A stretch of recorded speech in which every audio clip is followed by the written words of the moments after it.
Oliver versus DiMarino. Thank you. You're welcome, Judge. Parties have been sworn in. You may be seated, ma'am. Have a seat, please. Miss Oliver, it is your claim that the defendant owes you some money for babysitting services, and the defendant says you've been paid. She's counterclaiming because she says because you were such an inefficient sitter, she lost money. When did you start babysitting for a child or children? 2 children. We had an interview on the 5th of January, and then she started the 8th of January. And how did you find her? My father had given me her number because she was running a local ad in one of the papers for daycare. So How old are your children? I have a son that will be 3 in a couple months, and my daughter just turned 6. All right, January 8th is when she started, and what was the financial arrangement? Anywhere from $150 to $170 a week. Now, the first week that you babysat, did she pay you? Yes. And the second week? Yes. So we're talking about 1 full week of $150 that you claim she didn't pay you for. The last week of her 2 weeks' notice. What do you mean the last week of her 2 weeks' notice? She gave 2 weeks' notice. She paid the first week, and she didn't pay the last week. What days did she bring the children to you during that second week? The last week, Monday, she brought both her children. Tuesday, she called me, and she said that she had been out drinking the night before, and she was hungover, so she would not be bringing her children Tuesday. That's Tuesday. Yes. No, that's not true. Wednesday, she brought both her children. Her little son had a terrible diaper rash, and he had diarrhea at my house that day. I called her to come pick her son up because he was ill. I actually had to take him upstairs and bathe him because he had defecated all over himself and all down my carpet. Okay, go ahead. The next day, Thursday, she brought him. He had defecated in his pants. So he was soiled again. Yes, he was. What about her daughter? Her daughter had diarrhea that morning, but she went to school. Well, she's 6. Yes. Just a second. But she was there at your facility, at your home? Yes. The daughter until she went to school? Correct. Okay. And Friday? Thursday, when she came to pick up her son, I called her and said, he cannot stay here. He is ill. I have got to put my other children in high chairs and fasten them in, and I have to take care of him. And it's dangerous. It's not respectful to my other kids or for me. I said, you need to pick him up. And she became very angry, saying he was not ill, Okay. and she tried to pass it off. Okay. Ms. DiMarino, why did you give your 2 weeks' notice? It's because I noticed that the level of care wasn't necessarily where it needed to be. The week right before I gave my 2-week notice, my son had his hand slammed in the door. He was unable to use his hand for a couple of weeks. His fingernails, in turn, fell off. I was never notified. I was never called. The first time I found out about this was when I arrived at her house. Now, my children seem to like her. However, she did not work well for me. Sometimes my job demands that I stay later. I can unfortunately never count on her to do so. I realized I'd made a bad mistake, and my previous child care provider had been in Egypt on vacation for over a month, so I decided to go back. I gave her my 2-week notice. When you gave her your 2-week notice, the first week your children went to her home. Yes, ma'am. Every day? No, ma'am. She went to a funeral that week. That was complete oversight on my part, and I paid her for the full week. Did you go to a funeral that week? Yes, ma'am. What day did you go to a funeral? Tuesday. Were you available to babysit? I was not. Were you paid? I was. And everybody else paid the full I amount. don't care what everybody else did. Everybody else is not suing. Well, I gave her credit of $120. The 3 days, I've added a $10 late fee as per our agreement that we had. Just a second. It's not a late fee. There is a dispute as to whether or not you're entitled to be paid. So forget the late fee. Ma'am, she signed an agreement with me that she would pay a late fee. Listen to me very carefully, because there is a dispute, which is why you are here. Do you understand? I want you to forget late fee. That's not happening. She signed a contract that Listen to said me. that she would pay Listen to me. regardless if her children were ill. I want you to pay careful attention to me.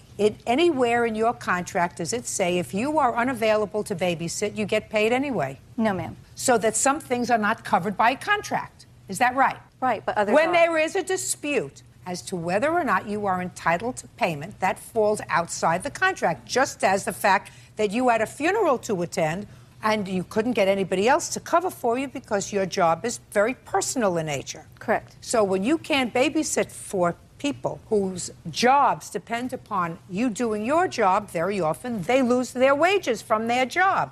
Correct?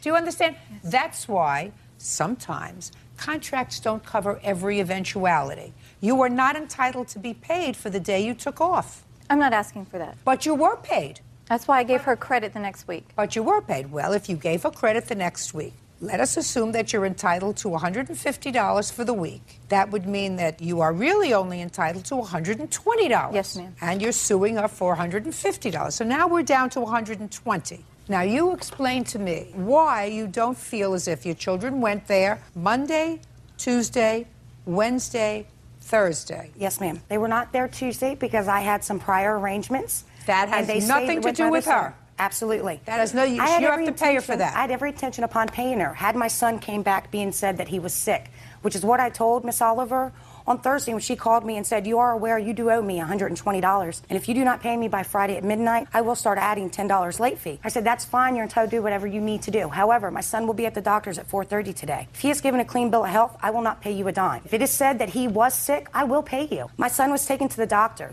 He wasn't sick. There was nothing wrong with him. She's the only person. Show me the doctor's letter. Yes, ma'am.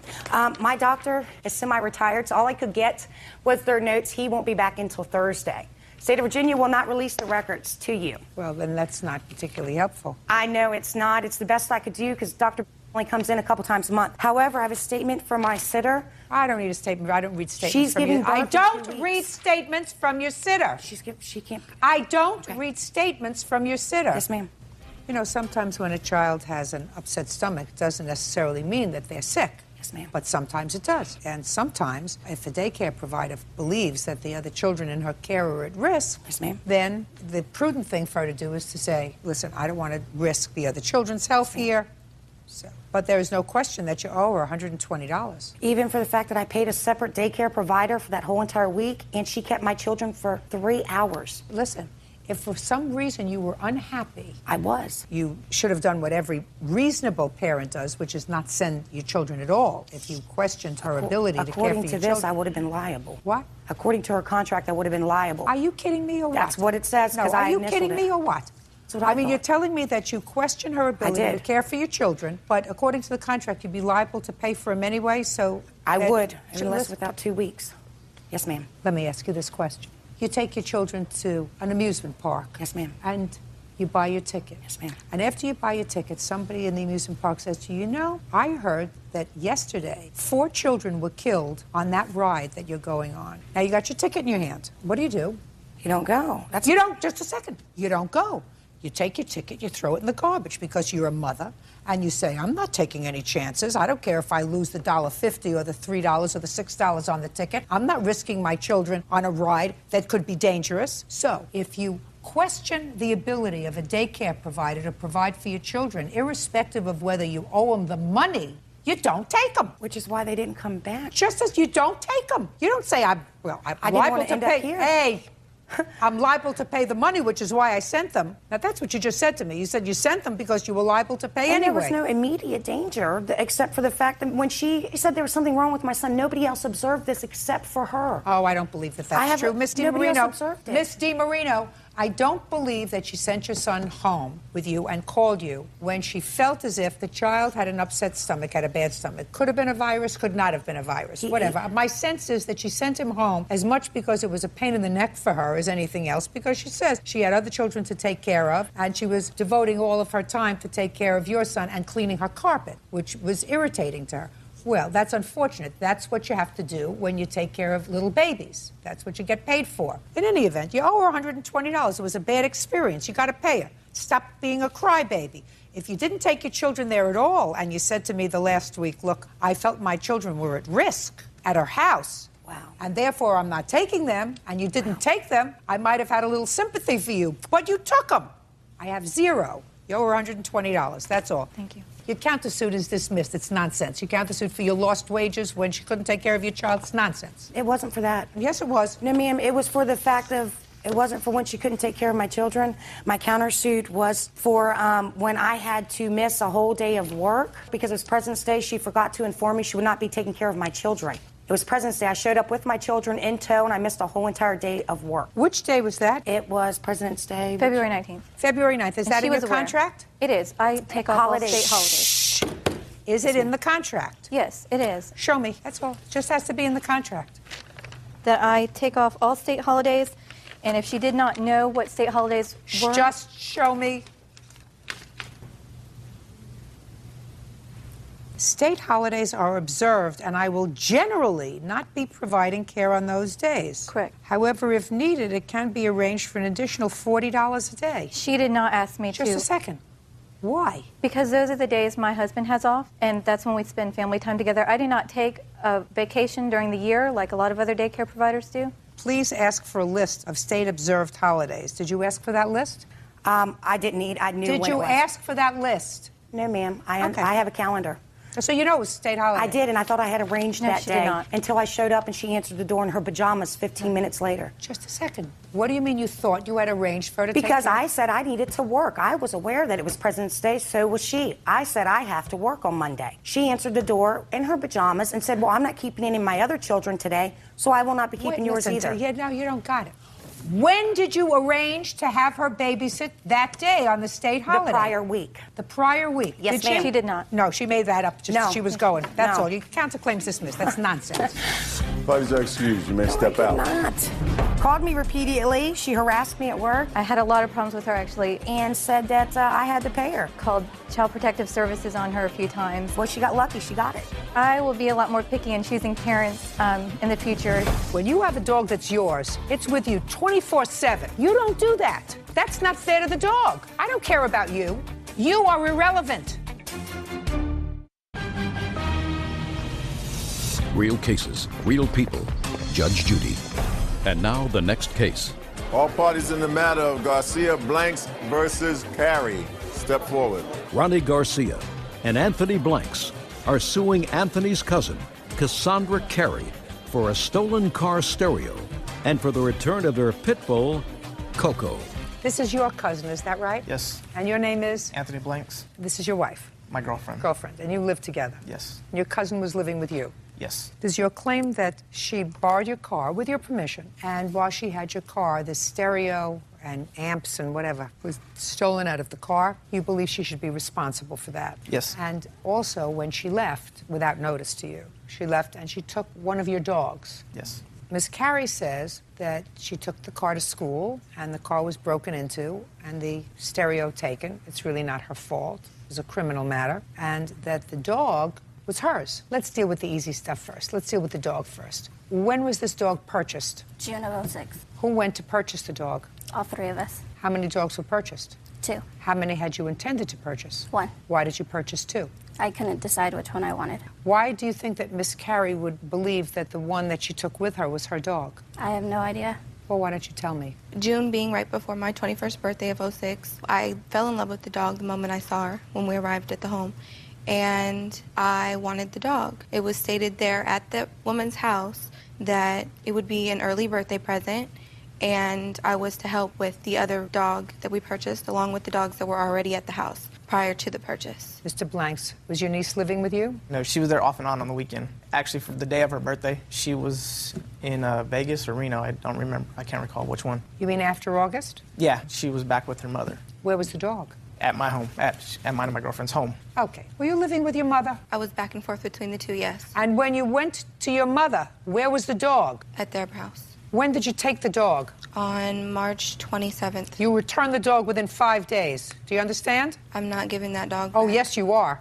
Oh, yes, you are. Listen, if I felt as if it was your dog, there's no question that dog would be with you. But when you have a dog that's yours, it's with you 24/7. Not when you go back to your mother, you leave the dog with them, they take care of the dog, then you come back, then you go to your mother, and then you come back, and the dog stays with them. You don't do that. That's not fair to the dog.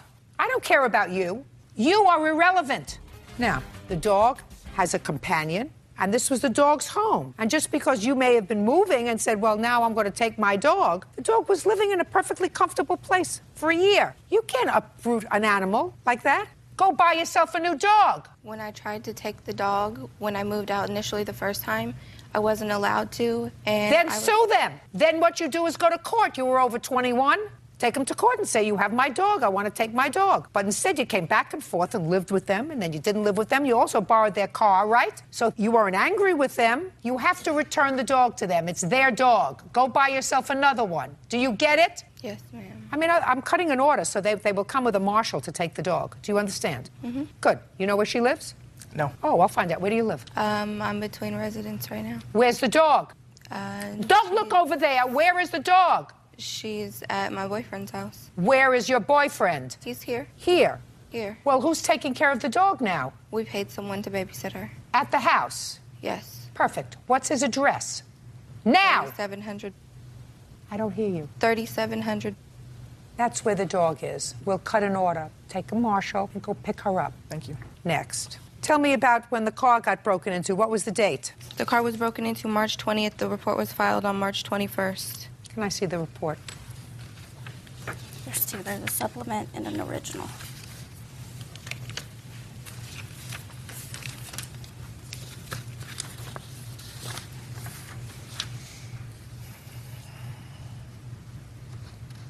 Whose cell phone was taken? Mine. Was there an alarm system on this car? Yes. Had you turned the alarm on? Yes. And the car was locked? No, the locks, when I was issued the vehicle from him, there was no seatbelts, nor did the locks on the doors work. Is that right? Yes, that's correct. Well, did you pay for the use of the car? Yes, The 2 ma'am, months I that did. you had the car, is that right? She paid for, February. and she used it for a total of 3 months. The first time she used it, she took it to her boyfriend's house, and I told her I didn't want my vehicle there at his house because it was way out there in case something happened, like the breaking in issue. It would be a lot harder for us to deal with. I had to go basically steal my car back because she was in Reno again with him, drunk, and brought it back to my home. Her mother called me from Vegas, begging, pleading to let me just use it so that she could finish school, which I'd help her get into, to go to school and to work, which I helped her get a job at. So after about an hour on the phone with my aunt, I finally agreed to let her use the car just to go to work and school. Fine. Who do you think should be responsible for putting the car back in the same condition as when you took it? Initially, when we sat down to make the agreement as far as me taking the car, he stated that if anything happened to the car, that's why there was insurance on the vehicle. So I would assume it would be the insurance. Being as it was in my possession, I do accept some form of liability as far as the belongings being taken. Good. How much was the new stereo? About 150. Good. And the amp? It's about 250, 300. You have homeowner's insurance? Yes. You do? Yes. Oh, perfect. File it with your homeowner's insurance. With regard to this is not her fault. She would pay for it unless you had homeowner's insurance, but you have homeowner's insurance, so put it through your homeowner's insurance. It covers the contents of your car. You know that. That's why you smiled before at me. But you go get your dog back. Now. Do you understand? Go buy yourself a new pet. I just saved you $200. That's all. Versus Morissette. Parties have been sworn in, Judge. Be seated. Folks, have a seat. Miss Morissette, the defendant is your father, and you're suing him because you say he didn't do the right thing with regard to a car that you paid a lot of money for that was in his name, and he took the car back, and he didn't have any reason to take the car back, and you want him to give you back the money that you put into the car, which is $3,000. Is that right? He had reason to take it back, but I just want my down payment back. That's sort of interesting. You say he had reason to take it back. So I mean, let's he didn't really have... Shh, just a second. You put $3,000 down in the car, is that right? Yes. Is that right, Mr. Morissette? No, ma'am. It was $2,500. Okay. Let's say she put down $2,500. Why don't you tell me the reasons that you think that your father took the car back? How long did you have it, by the way? From 97 to September of 2000. And he took the car back in 2000? So what took you so long to get to court? Because I had found out that my father had said once he paid the car off, he was going to return the car to me so that I can have transportation. Once the car was paid off, he never returned the car to me. So in 1997, you put down $2,500 in the car? I put down $3,000. I saved up $3,000 for Let's say you put down payment. $3,000. That was in 1997, 5 years ago. And you drove the car from 1997 to when? Till September of 2000. But I didn't drive it that whole time from 1997 to 2000. Why not? Because he took the car about maybe 4 times. Why? Within the whole time. Reasons: one, I had an accident one time in Fresno. How many accidents did you have? 2 accidents. Anybody hurt? No. Were you on his insurance at the time? Yes, I was. And how many cars did your father have? About 4. Well, yeah, 4, including mine and his Including name. yours, so his insurance went up on all of his cars, I assume, right? But I already Big time. stated before that I would get my own insurance. Well, did you get your own insurance? No, because he took the car. Right. How many years would you say you drove this car? Totaling about 2 years, because all the times that he took the car. So you drove the car for 2 years? Yeah. Who paid for the insurance? I did. Were you My up to- insurance was $120 a month. I was giving my father $150 actually, and he was making a $30 profit. But I always paid him every. Is that right? She paid the insurance, but that's not. She didn't give me no profit. So far she's paid, let's say, $1,500 a year to drive a car. Is that right? Yes. I also paid for when he took the car from me in September. I paid for the car. He started driving the car to work. What do And you I mean? was still paying the car notes while he drove the car. Really? In 1997, you were paying the car notes? Yes. Is that right? Yeah, she paid for 2 years on the car, like she I said. paid for more than 2 years. 2 years. Okay. 2 years she paid on the car. Go ahead. Okay. So it was more than just the down payment. Yeah, it was Yes. more than the down payment. She was driving the car. It was a party car. It was not a part. Shh. I said, well, Chandra, the car is in my name. You can't let everybody keep driving this car. Everybody what'd you drive say? the car. Oh, my friends. Them is her friends long as she letting them drive the car around. Them is her friends. Okay, well, I said, well, since this is in my name, insurance calling me up. They not calling her. They calling me. You're absolutely right, sir. So you took the car back. And I took the told her, car. I tried to explain it to her. Okay? Did you let your friends drive the car? Did you? Yes. So why'd you do that for? Father said, don't do it. Well, one time, the accident I'm that at he- risk. He says to you, I'm at risk. Everything that I have, I could lose because you're letting your friends drive the car. Yes, and he took the car from me those times. Listen to me. He took the car from you, but then at some point he gave it back. Yes, he did. And then you let your friends drive it again. That happened twice. So that's twice too many. Chandra, that's twice too many. And you had an accident twice. And the 2 accidents that you had, did the insurance company say that they were your fault or the other person's The first fault? accident was not my fault. The second accident was my fault. Tell me about the second accident. The second accident, I was in Fresno. Someone else was driving the car. Someone else? Yes. Oh, Chandra, you don't deserve to have a car. Yes. You don't deserve to have a car, period. End of discussion. How much did it cost? Quiet. How much did it cost, sir, to fix up all these problems with your daughter? $40,000 on this car. $40,000. Show me.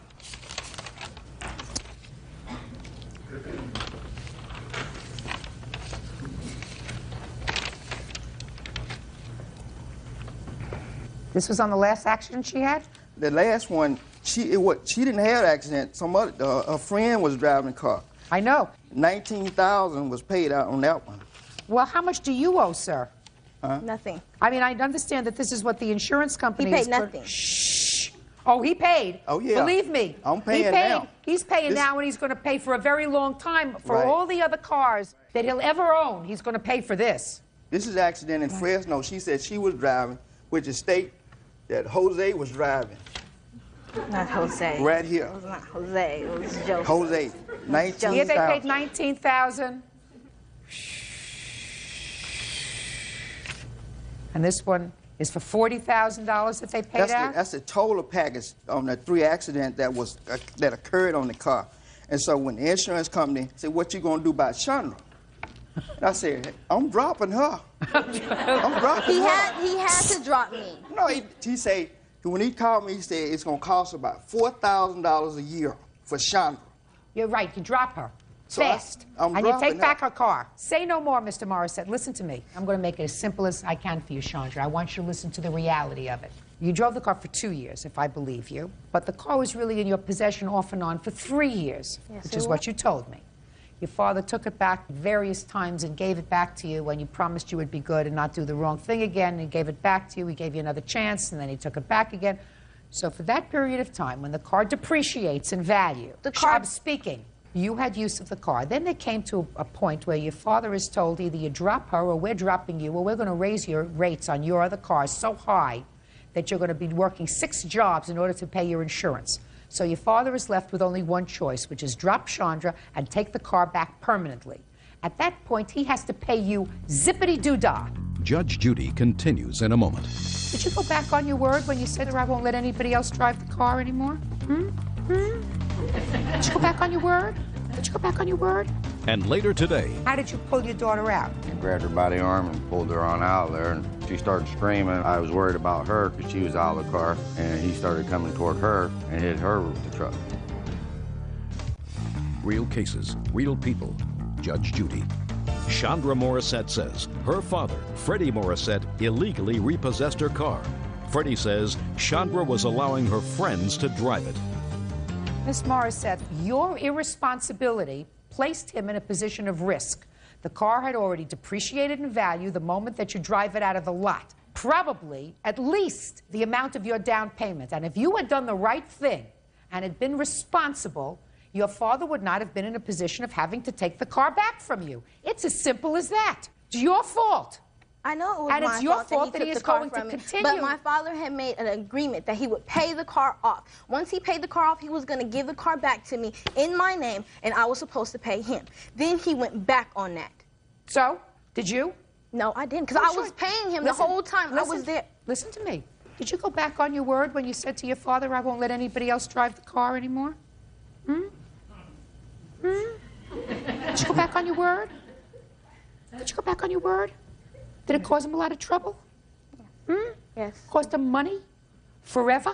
As long as he drives a car and has insurance? You have a younger brother? Because according to you, he paid off the car and he gave the car to your younger brother. Yes, he did. I hope he's more responsible. It wasn't always like that. I mean, when he said that he would give the car back to me once I paid it off, I mean, that's what I thought was going to happen. So? So I had to continue paying for a car that he was driving. What was the last payment you made on the car? Was in August. Of what August year? of 2000, because that's when he kicked me out. 2 years ago. The same time that all this problem was staring at him in the face from Allstate Insurance Company. You know, you're in good hands? Yes. Your car was not in good hands when you had it. Yes, it was. I took care of... Listen to me. You're not getting your down payment back from your father. If he had a counterclaim for what all your irresponsibility cost him, I guarantee you it would be far more than the $2,500 or $3,000 He shouldn't have never agreed to give me the car back once I paid the car off. Or he shouldn't have said that he was going to pay the car off and give the car back to me. That's how all this started. That's how... It all started, madam, because you were irresponsible. And you lied to your father, and you caused him all kinds of difficulty, and he kept giving you chance after chance until he finally got disgusted. And I was trying to prove myself to him, trying to prove that I am responsible. You working? Yes, I am. Where? It's at Barnes & Noble's. How long have you been working at Barnes & I've just started Noble? working there. I was recently working at Kmart. You live by yourself? No, I don't. I live with my boyfriend. Does he work? No. He doesn't work? Right now, he's in jail. Your boyfriend is in jail? Yes. So you don't live with your boyfriend, you live alone? Is that right? Yeah, I live with my boyfriend's grandmother. You live with your boyfriend's grandmother. You have Yes. children? No, I don't. Do you pay rent to your boyfriend's Yes, I do. grandmother? How do you get to work? The bus, or I walk, or I have to call a cab because it's on days when the buses don't run. Why haven't you in the last 2 years been able to I've save been up trying to enough money? save up for a car, but living on your own is hard to try to save up for a car Especially and if, pay rent. especially if you have a boyfriend who's in jail. He has nothing to do with none of this. Oh, sure he does. It's an exercise in my determining whether or I've not been you still have good judgment. And I'm telling you, if there are two young people and you're working and he's working, so you're able to combine your money, you have a little extra money so that you can put away a little bit every month so that you can save, so that you can buy the things that you want, that's good judgment. If you choose at your age to have a boyfriend who's in jail, that's an exercise in poor judgment. Chandra, get over it. Your father owes you nothing. Goodbye. These are excused. You may step out. I want her to realize I'm trying to help her. I worked hard for that car. She's not helping me. And then he's going to take it back from me and then not return it like he said he would do. I'm trying to do her a favor. My father's never treated me like he treats other kids. He's always treated me like I'm, an outsider. I'm trying to help her to get out in life. And now the next case. All parties in the matter of Johnson versus Morton. Step forward, please. Nurse Danae Johnson and her husband, Robert, are suing their niece's boyfriend, 18-year-old handyman Derek Morton, for damaging their car. Mr. and Mrs. Johnson, is this your daughter? Yes. Oh, okay. Your daughter was dating the defendant. I guess you could say that. Yeah. And you didn't approve. Absolutely not. According to your complaint, the defendant purposely damaged your car, or the truck that you were in. And it appears to me that when you came home one day, your daughter wasn't home, you went to the police station to find out if they could help. You thought she was with the defendant. You were on your way home, you saw his truck, you decided to follow his truck, to confront him, and talk to him about dating your daughter. Is that right? Yes. And it was during this attempt to talk to him that he damaged your vehicle. No. Why don't you tell me what happened? You go home, you don't find your daughter. You go to the police, you're on your way home. You see his truck. Pick it up from there. We followed the truck, and he took a turn. You follow the truck? Yes. Go ahead. He takes a turn down a road that has a circle drive on it, and as he went into the circle drive, I stopped and just sit there waiting for him to make the turn and come out the other side. So you blocked his way? Yes, I did. Okay. My husband got out of the car, went to the passenger side of the car, pulled our daughter out of the car. You go over to the passenger side. Open the door? Yep. And how did you pull your daughter out? I grabbed her by the arm and pulled her on out of there, and And what is she saying to you as you're pulling her out of the car? She started screaming. I don't know exactly what she was saying, but she was yelling. Real cases, real people. Judge Judy.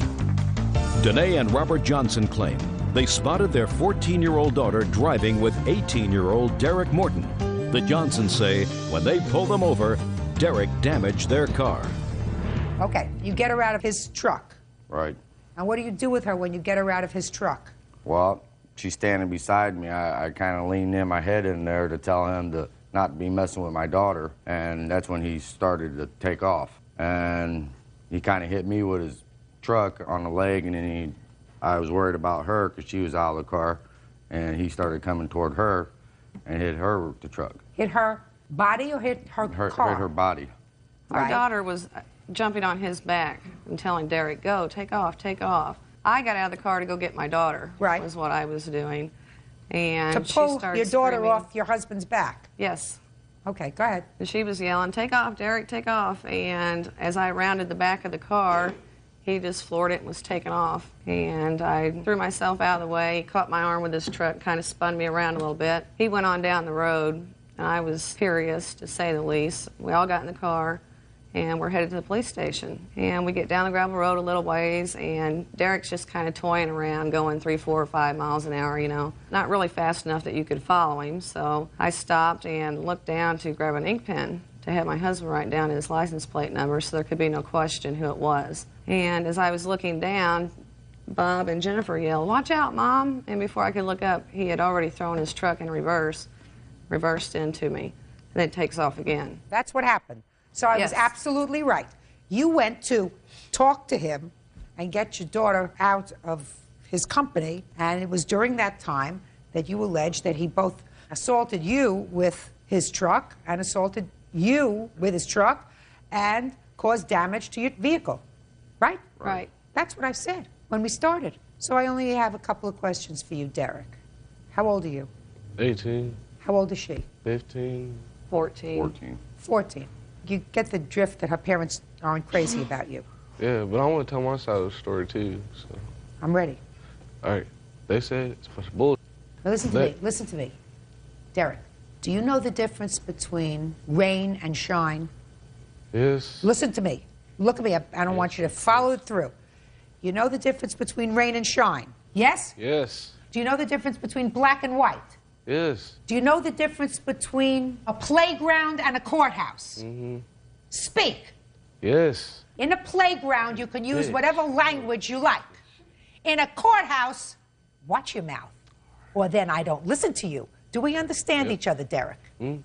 Now, you're going to start to tell me your story again, but you're going to leave out the playground language. You got it? Mm-hmm.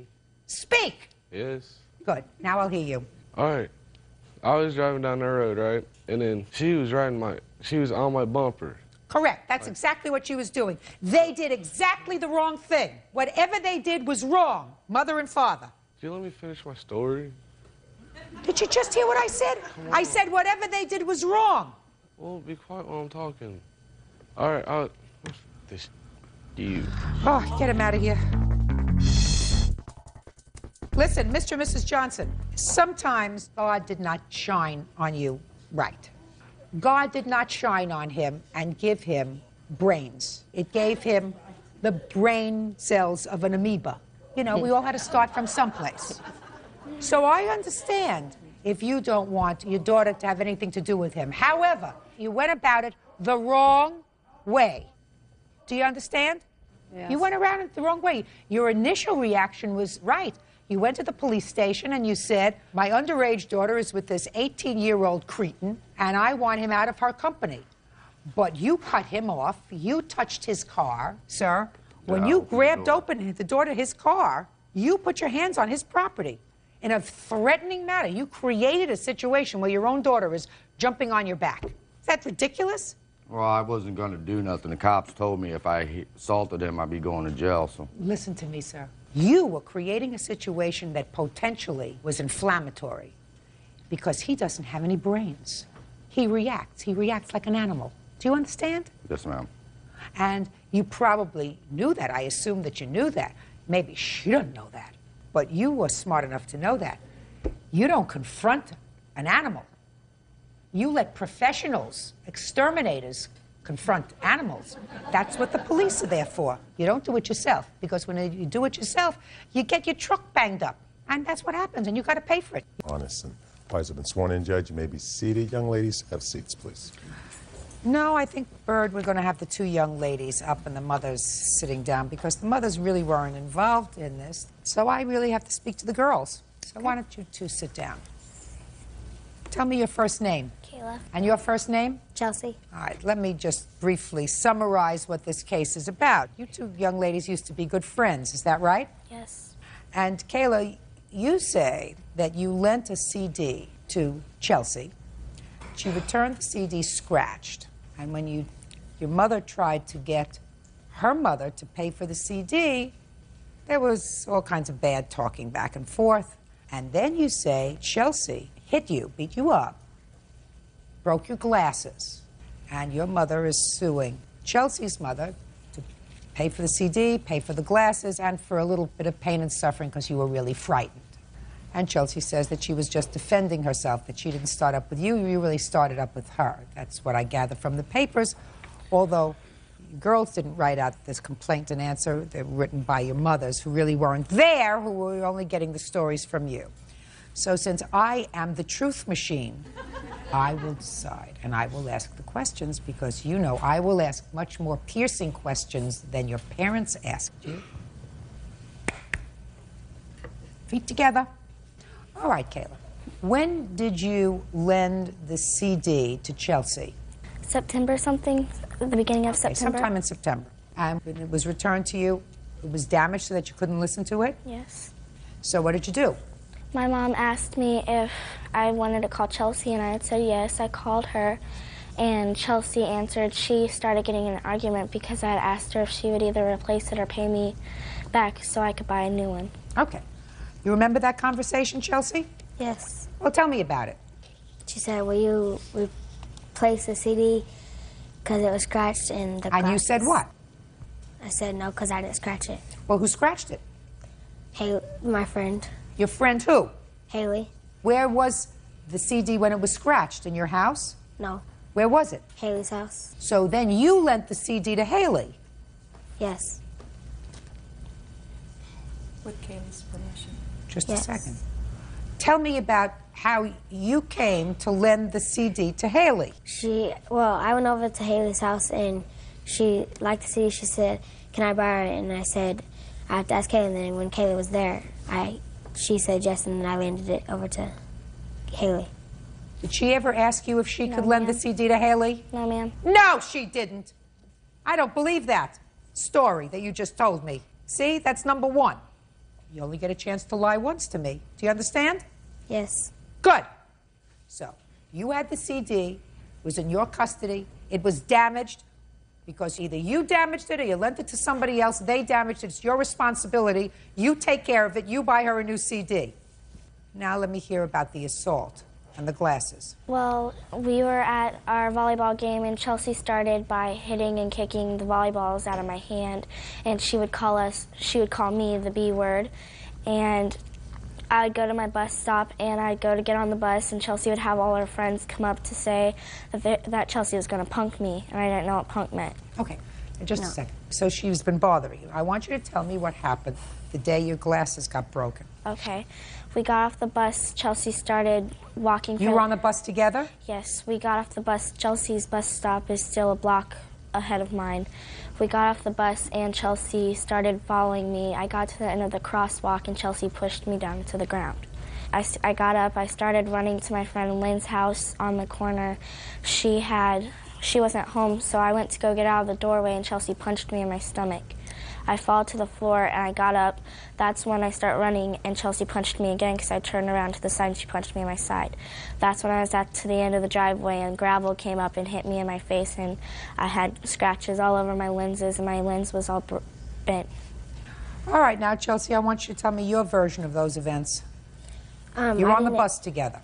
Yeah, we was on the bus together. We got off. Look at me. We got off at the same street together. Now, is that the street you always get off at? Yes. Is that where your house is? Yes. Okay, go ahead. And I wasn't following her, actually. I was going over to Tanisha's house, and I did not punch her in the stomach. Just tell me what you did do, not what you didn't do. And look at me. when we went into this house, I pushed her. Why did you push her? Because she kept on saying, you're going to replace the CD and replace the glasses and stuff. No, you hadn't touched her glasses yet. Her glasses weren't hurt yet. You're following her, and you said you pushed her. Yeah. And I'm going to ask you again, why did you push her? Because she kept on saying, you're going to replace the CD and stuff. So she's saying to you, you're going to replace the CD. So you pushed her. And what happened when you pushed her? She pushed me back, and then we kept on pushing each other, and then she fell on this couch. And how did she fall on a couch? Because she knocked on this lady's door, and... She knocked on a lady's door? Yes. Now, in order to get to this lady's door, Chelsea, did she have to walk up a driveway? No. Did she have to walk up a porch? Yes. Had you ever been in that house before? No. Did you know who lived there? No. So she went up and knocked on the lady's door. Go ahead. What did you do? She told me to come in there, so I went in there. Who told you to come in? Kayla. Did that happen? No, ma'am. Of course not. Of course it didn't happen. Judge Judy continues in a moment.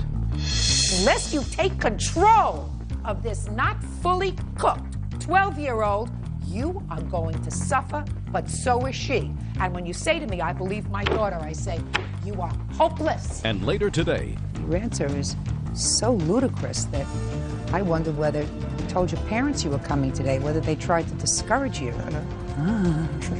This is the youth of America. I want you to listen to this. This is not going to take long. real cases, real people. Judge Judy. 12-year-old Kayla Schmitz says former friend, 12-year-old Chelsea Mora, assaulted her, breaking her glasses. Chelsea says Kayla started it. You push her. She pushes you. She falls down. Then she goes into some person's house to get away from you. You follow her. Now let's hear the rest. No, she told the old lady that lived there that she was going to call her mom. She wanted me to come in there to talk to her mom. So I went in there, and she pushed me, and then I pushed her back, and she fell on the couch. Oh, go ahead. Chelsea had came in the house because I don't know why, but I went to go call my mom, and Chelsea came in. Did you know the lady whose house that was? No, I didn't. I just started knocking on people's doors because I didn't want to get hit no more, but I went into this lady's house. She had let me in. I went to go pick up the phone.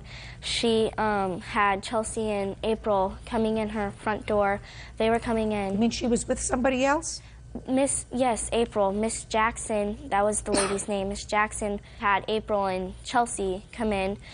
Chelsea pushed me. I hung up the phone. I pushed her back. Chelsea pushed me. I fell into the corner of Where Miss was Jackson's April during all this time? Just watching her. You didn't tell me about April. April got off the bus stop with me. Mm-hmm. You're going to have your hands full with her. Do you understand? I've been in this business a very long time. And if she managed to put this over on you so that you actually believe this story that she's telling, then you are creating more of a monster than she already is. We understand each other? Yes, ma'am. Good. Let me see the glasses, please.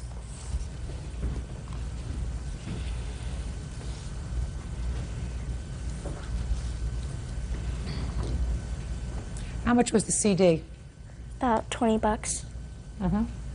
How much is it going to cost you to replace the glasses? I've already replaced them. It How was much were they? $136. Are you both still at the same school? No. You changed schools? She did. Why do you think she changed schools?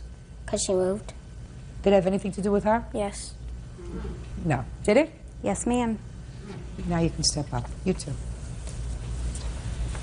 When did you move? October 15th. Is it because of this incident? Yes, it was. This continued for a couple of weeks. You mean after this? After Yes. this? Tell me about the continuation. Were you a witness to the continuation of any of it? Only Kayla coming home every day saying that Chelsea had all of her friends threatening to beat her up, and we called the school counselor. He was unable to get a hold of Chelsea's mom because she was in jail. So. What were you in jail for? I wasn't in jail that time, Your Honor. Where were you? However, I was out of town, and when Kayla decided to spend the night with Chelsea, and I said that they could not spend Listen the night. to me. Who was supervising your daughter?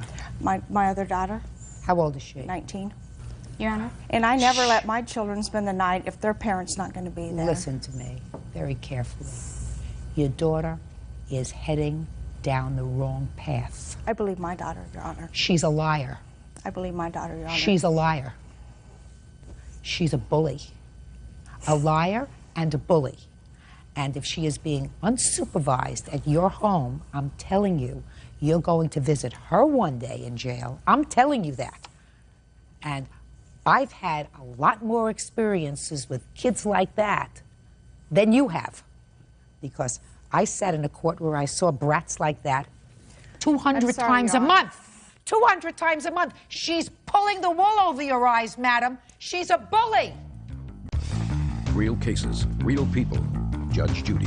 12-year-old Kayla Schmitz says former friend, 12-year-old Chelsea Mora, assaulted her, breaking her glasses. Chelsea says Kayla started it. She's a bully and a liar. I'm sorry, Your Honor, I do not believe that. Well, then it's very unfortunate. Then you're going to have to believe that you are a co-conspirator, and whatever happens to her, you, as a parent, are going to deserve this that. mother called me 10 times a day. I did not call her at once. And I kept hanging up on her. She kept saying, you will pay, you will pay. I kept hanging What up. has that have to do with what your She daughter harassed just us. did? What does that have to do with what your daughter did? It has nothing to do with that. Maybe she overreacted when she just should have said, listen, she scratched the CD, big deal. That happens. Kids, that happens with kids. That's exactly what I said to the mother. Fine. I said, let That's them what work you it out. said. They can't work it out unless your daughter has money.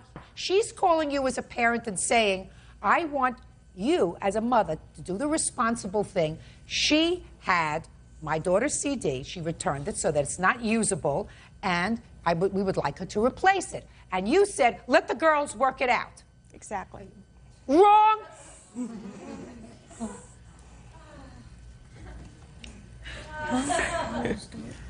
Let me explain something to you. Let me explain something to you, why I look at him, so you'll understand. Bird thinks that I am sometimes too verbally harsh, right? And we had a discussion about that. And I'm going to tell you something. It's not true, because sometimes the only thing that people like you understand is very clear, monosyllabic words like liar, cheat, sometimes two words, bully, jail, juvenile hall. Sometimes maybe that's all you understand.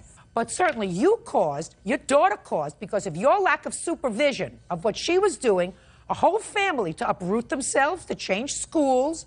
We're not talking about just broken glasses and a broken CD. We're talking about her being a mean-spirited bully, and you're sanctioning it. And I'm telling you, you are going to suffer for it as a parent.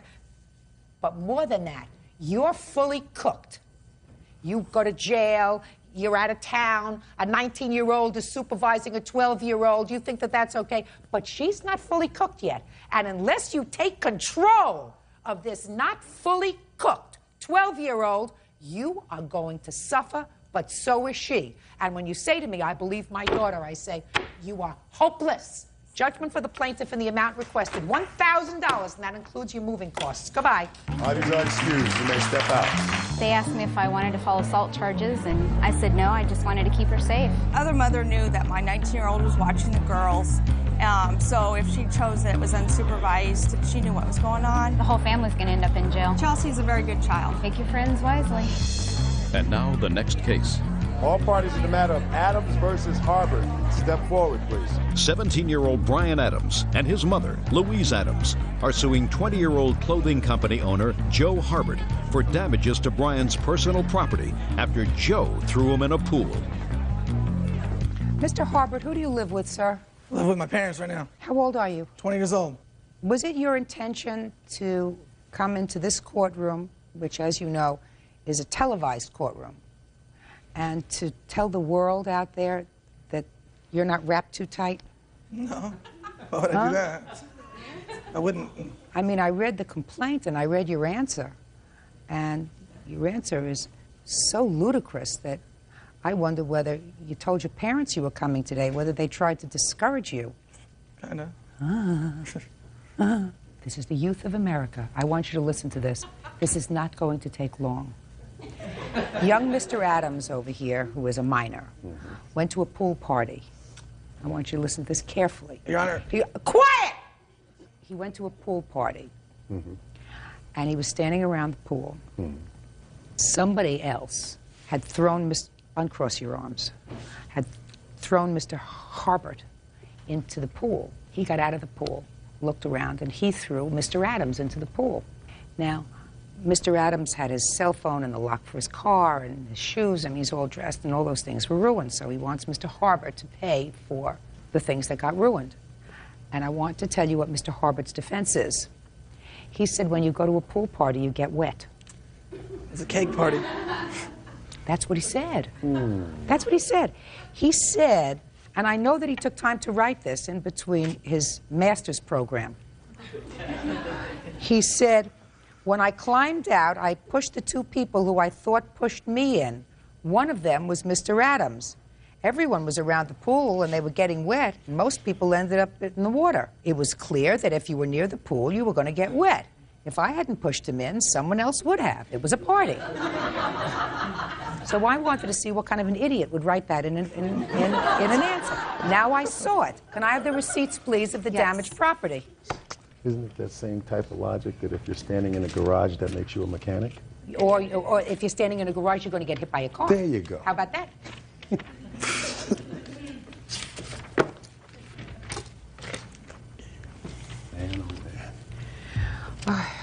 Sir, if I were to ask you whether all of the items that are reflected in these bills was damaged, they were damaged as a result of being watered down when you were thrown in the pool, would your answer be yes? Yeah. Yeah. Wait, could you repeat it?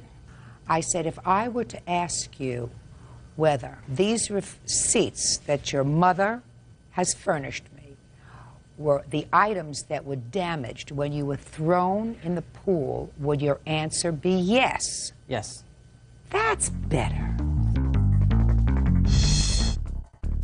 Mr. Harbert, if I were to ask you whether you were lucid when you signed and swore to this answer. I don't know what lucid means. You don't know what lucid means? No, I'm sorry. I'm sorry. You know what I was watching the other night? Do you ever see when Jay Leno walks America? Jaywalking. Jaywalking, is that what it's called? And he talks to youth of America and asks them questions like, you know, who was buried in Grant's tomb? And they go, You ever seen that? You ever seen? You're welcome, Judge. Parties have been sworn in. You may be seated. Folks, have seats, please. Ms. Clemens, according to your complaint, you and the defendant lived together. You claim that in September of last year, he assaulted you. Yes. Then again, there was some sort of an altercation in October of last year, and you were arrested. And it is your claim that after that, you were barred from going to the house, and Mr. Powell got rid of all of your property. No, he has all my property. You want it back, or you want what he got rid of? You want the value of it? Mr. Powell says that there was never an assault in September, at least not one perpetrated by him. Correct. And that the property that you're speaking of was property that you were supposed to retrieve with the assistance of a third party pursuant to a court order. You never got a third party to come and get your property, and he got rid of it. Correct. Okay. How long did you live together, Miss Clemens? 2 years, a little over 2 years. From when to when? From November of 2000 until October of 2001. 2002. Were you living in his apartment, your apartment, or is it an apartment that you moved into together? He moved into my apartment, and after that, we moved into a house. So you were living in 2002 in a leased house? Yes. And in whose name was the lease? Both of ours. Is that right? This is correct. And when did the lease expire? February 1st of 2003. So at the time that you left the house in October of 2002, there was still a few months to go on the lease. Is that right? All right. Now, I want you to tell me first, since you're suing for this assault that allegedly happened in September of 2002, I want you to tell me the circumstances surrounding that assault. Me and Mr. Powell got into an argument, and basically it was the same thing, arguing about who did what, and basically we weren't getting along. We weren't getting along at all. And he hit me. What time of the day? Where were you? And it was nighttime, and I was in my room. And he just hit you? Did he hit you with a fist? Did he hit you with an object? Did he hit you with a hand? His open hand. And what happened after he hit you? I cried for a while. We argued some more, and He left out the room. And then what happened? The next day I woke up feeling sore all over, so I went to the hospital. You have a hospital report? Yes, I do. Let me see it.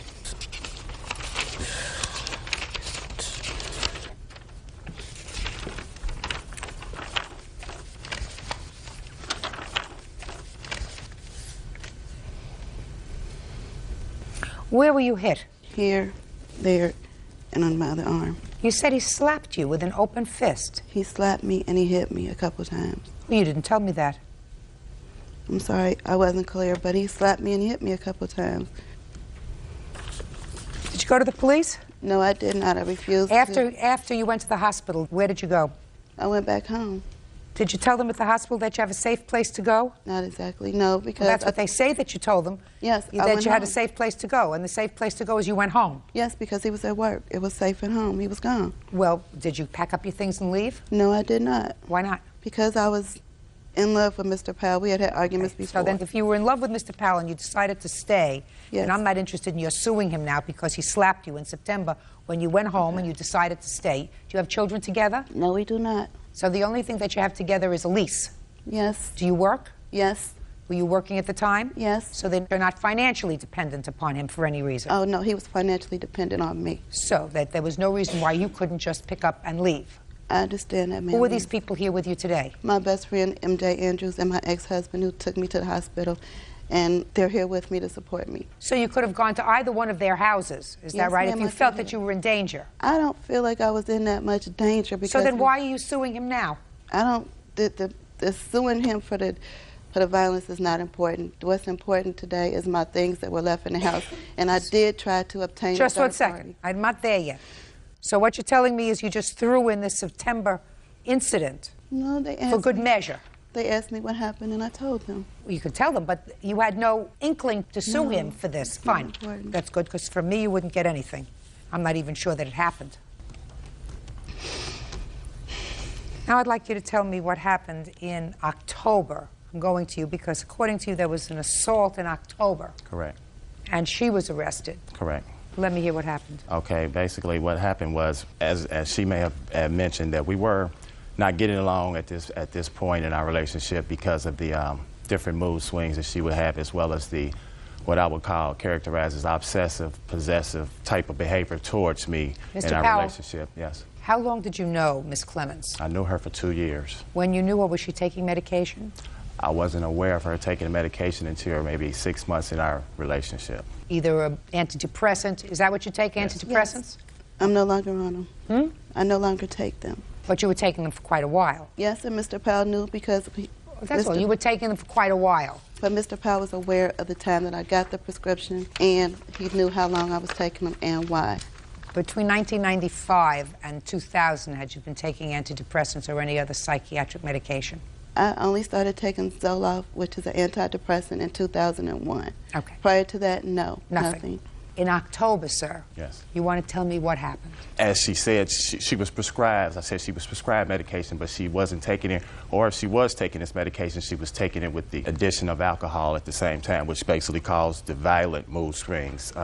There was a lot of violence anyway. October 3rd, it escalated to the point where she pushed me through a glass door. The glass was already broken from an incident that she had broken this glass before for being upset with me, and that was basically how she showed her anger, was to break things and throw things. Anyway, the police were called in. She was arrested at that point. On the 3rd of October? Correct. There's a temporary protection order that's given with any domestic violence case. She violated that temporary protection order by constantly harassing and stalking me, as well as coming by the house, as well as the number of phone calls that she would call. Like I said, I have an answer machine that takes 50 messages. She would fill those up totally. I presented this to the police department, and they rearrested her for violation of the When did they protection. rearrest her? November the 4th, I want to say, Your Honor. I'm not sure exactly when, but at that court date, she was dealing with some bad check things, as well as a preliminary trial on this domestic violence. They rearrested her that day because they had a arrest warrant out for her, but they couldn't find her. They got her when we went to court that day, so she was rearrested at that time. So I made sure that the judge understood that my problem is only this. I want this woman to deal with the medication and help herself. I even told her I don't even want her to have jail time, as opposed to, could you just make sure that there's something in place that she gets treatment for her symptoms, and basically what she was doing was she was causing me and my son, she was jeopardizing me and my son's life through all these different things. Okay. Judge Judy continues in a moment. After she basically kept violating judge's orders and putting me and my son's life in jeopardy, I felt that there was no need for me to keep this going on. This civil case is basically the same example of her trying to keep some type of relationship going here, Your Honor. Real cases, real people. Judge Judy. Lisa Clemens says ex-boyfriend Ricardo Powell owes for the return of property and for an assault. Ricardo says Lisa is a violent woman.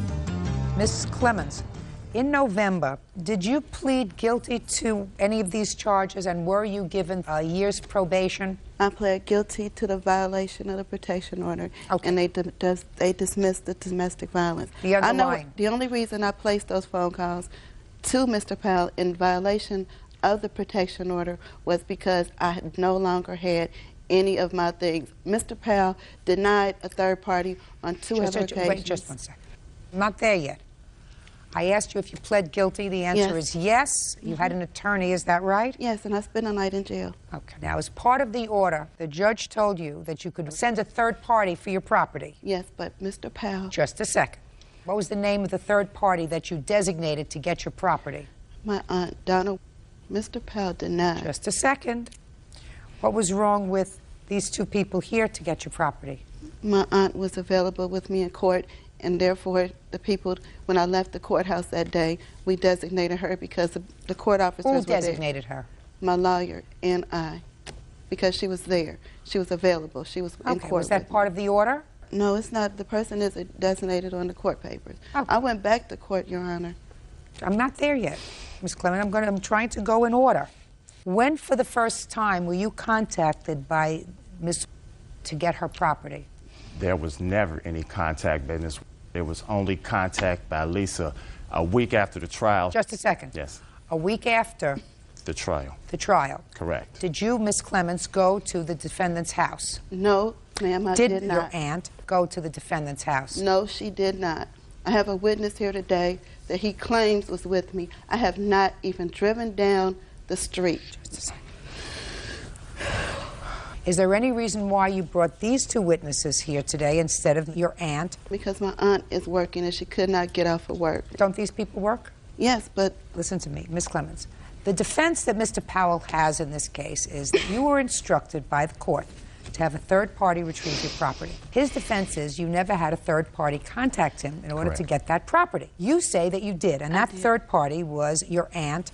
So it would seem to me that that is a key witness. These people aren't key witnesses. This person was the person you designated. Why would you not bring a pivotal witness who you say can testify that you were trying to comply with the judge's order?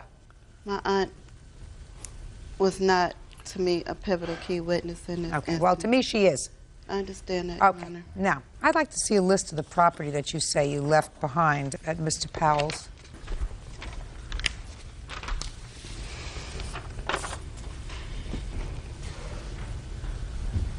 Do you still have the bed with the mattress and box spring? No. Chest of drawers? No. Jewelry? No. What'd you do with it? She had a couple bags of clothes, some books, and she does have one dresser. It's a desk. Right, that's it. Other than that, everything else is thrown out, which was shoes, it was toothbrushes, personal items, things of that nature. After she basically kept violating judge's orders and putting me and my son's life in jeopardy, I felt that there was no need for me to keep this going on. This civil case is basically the same example of her trying to keep some type of relationship going here, Your Honor. Mr. Powell, I want you to tell me, sir, when she was arrested in October. Correct. Now, up until that time, the two of you had lived together for a couple of years. When you live together for a couple of years, you accumulate property. You have your clothes and things. Did there ever come a time when you gave certain of her property over to somebody so that she would have clothes and shoes? As soon as she got out of jail, she was there within 2 hours with the police escort to get her things. They gave her things. They allowed her to take things out that day. So she took most of her things that first day. Ms. Clemens, on October the 4th, were you accompanied by a police officer, easy to verify, back to Mr. Powell's house to retrieve some of your property? Yes, I was accompanied by the police officers. And how long did you stay with the police officer, which is also easy to verify, in Mr. Powell's house? Mr. Powell rushed us out after about 20 minutes. He told me to get what I could get and get out. No, there was a police officer with you. Yes, and there was a police officer with you. I assume that if you were there with an officer, you wanted to get things that were most valuable to you. Is that right? Yes, ma'am. Why didn't you take your jewelry? Because the jewelry was what I consumed. What jewelry I had on was most important to me. The jewelry that was left in the house were things I did not wear every day. The clothing I obtained was stuff that I needed to get through the week. Mr. Powell stopped me from getting everything. I wish I could. I'm not talking about everything. I'm asking you about a specific thing. I'm asking you about jewelry. To me, woman goes into a house, she grabs cash and jewelry first, and then you go to your pocketbook. Your Honor, what? Go ahead. I have this whole situation with Lisa has been such a terrifying thing. As I said, I've even neglected to countersue her for the amount of rent left on our lease, as well as the damages to the house, which I have pictures of right here. Those damages would be in a total of somewhere between $800 and $900. The rent would be the total of like $1,400. I don't want nothing else to do with this whole situation whatsoever, so I've neglected to countersue. Judge Judy continues in a moment.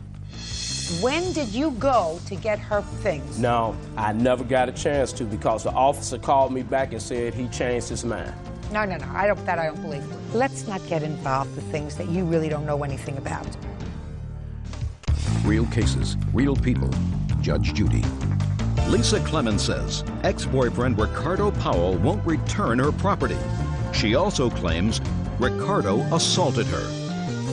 I would like to know, Mr. Powell, on what date you disposed of, according to you, these couple of bags of clothing and shoes. November the 19th, the day that she came over a week after the trial in violation of the judge's order. There was no more purpose at that point. She was going to keep violating the protection order. She was going to keep violating the judge's order. Now, she was found guilty on the violation. She was found guilty on the domestic violence.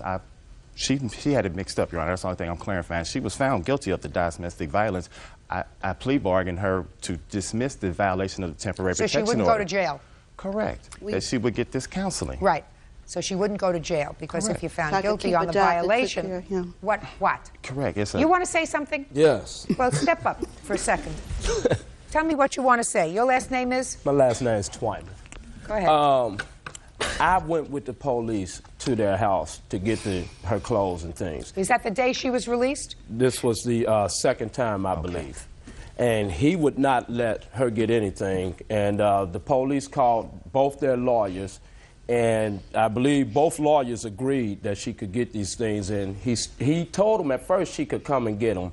And then the police called me back. Just a second. Who did he tell she could come and get? He told the police. How do you know that? Because the officer called me at home, at my house, and told me that I could go and get the things without her. You, not her. Not her. You. Me. Right. Fine.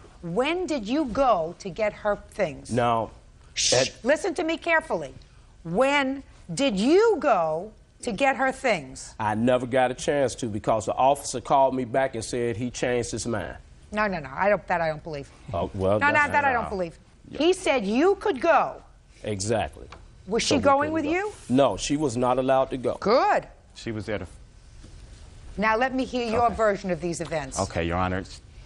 After the police, they said she has a reasonable expectation to come after the domestic violence case to come back and get some things out of her house. I gave them the run of the house to get what they have to do because I understood the police officers. After that, I was advised by the police officers as well as the prosecutor's office that anything else after this would have to be dealt with in court. They came over 3 extra more times after that in violation of what everybody is stating. Who's they? She came over more than once. He came over the second time after the police with her, too. She was there with him the second time. Where was she? They were in the truck in front of the house. Did you ever go over to the house in the truck with her? Shh. The answer is either yes or no. Yes. Well, you can't do that, sir. Okay, well, we met the police there at the house. And we were not in front of your house. We were 2 doors down, actually. No. We called the poliece before going to his house. She can't go there, sir. Don't you understand that? Exactly. I understand that. Okay, Jan, if you may, if she can't go there, why would he have her come there and pay the rent and then put her out. Again, After the whole situation. Let's not get involved with things that you really don't know anything about. I know Okay? about it. Okay? Sit down. Judge Judy will continue in a moment. You have to put a period.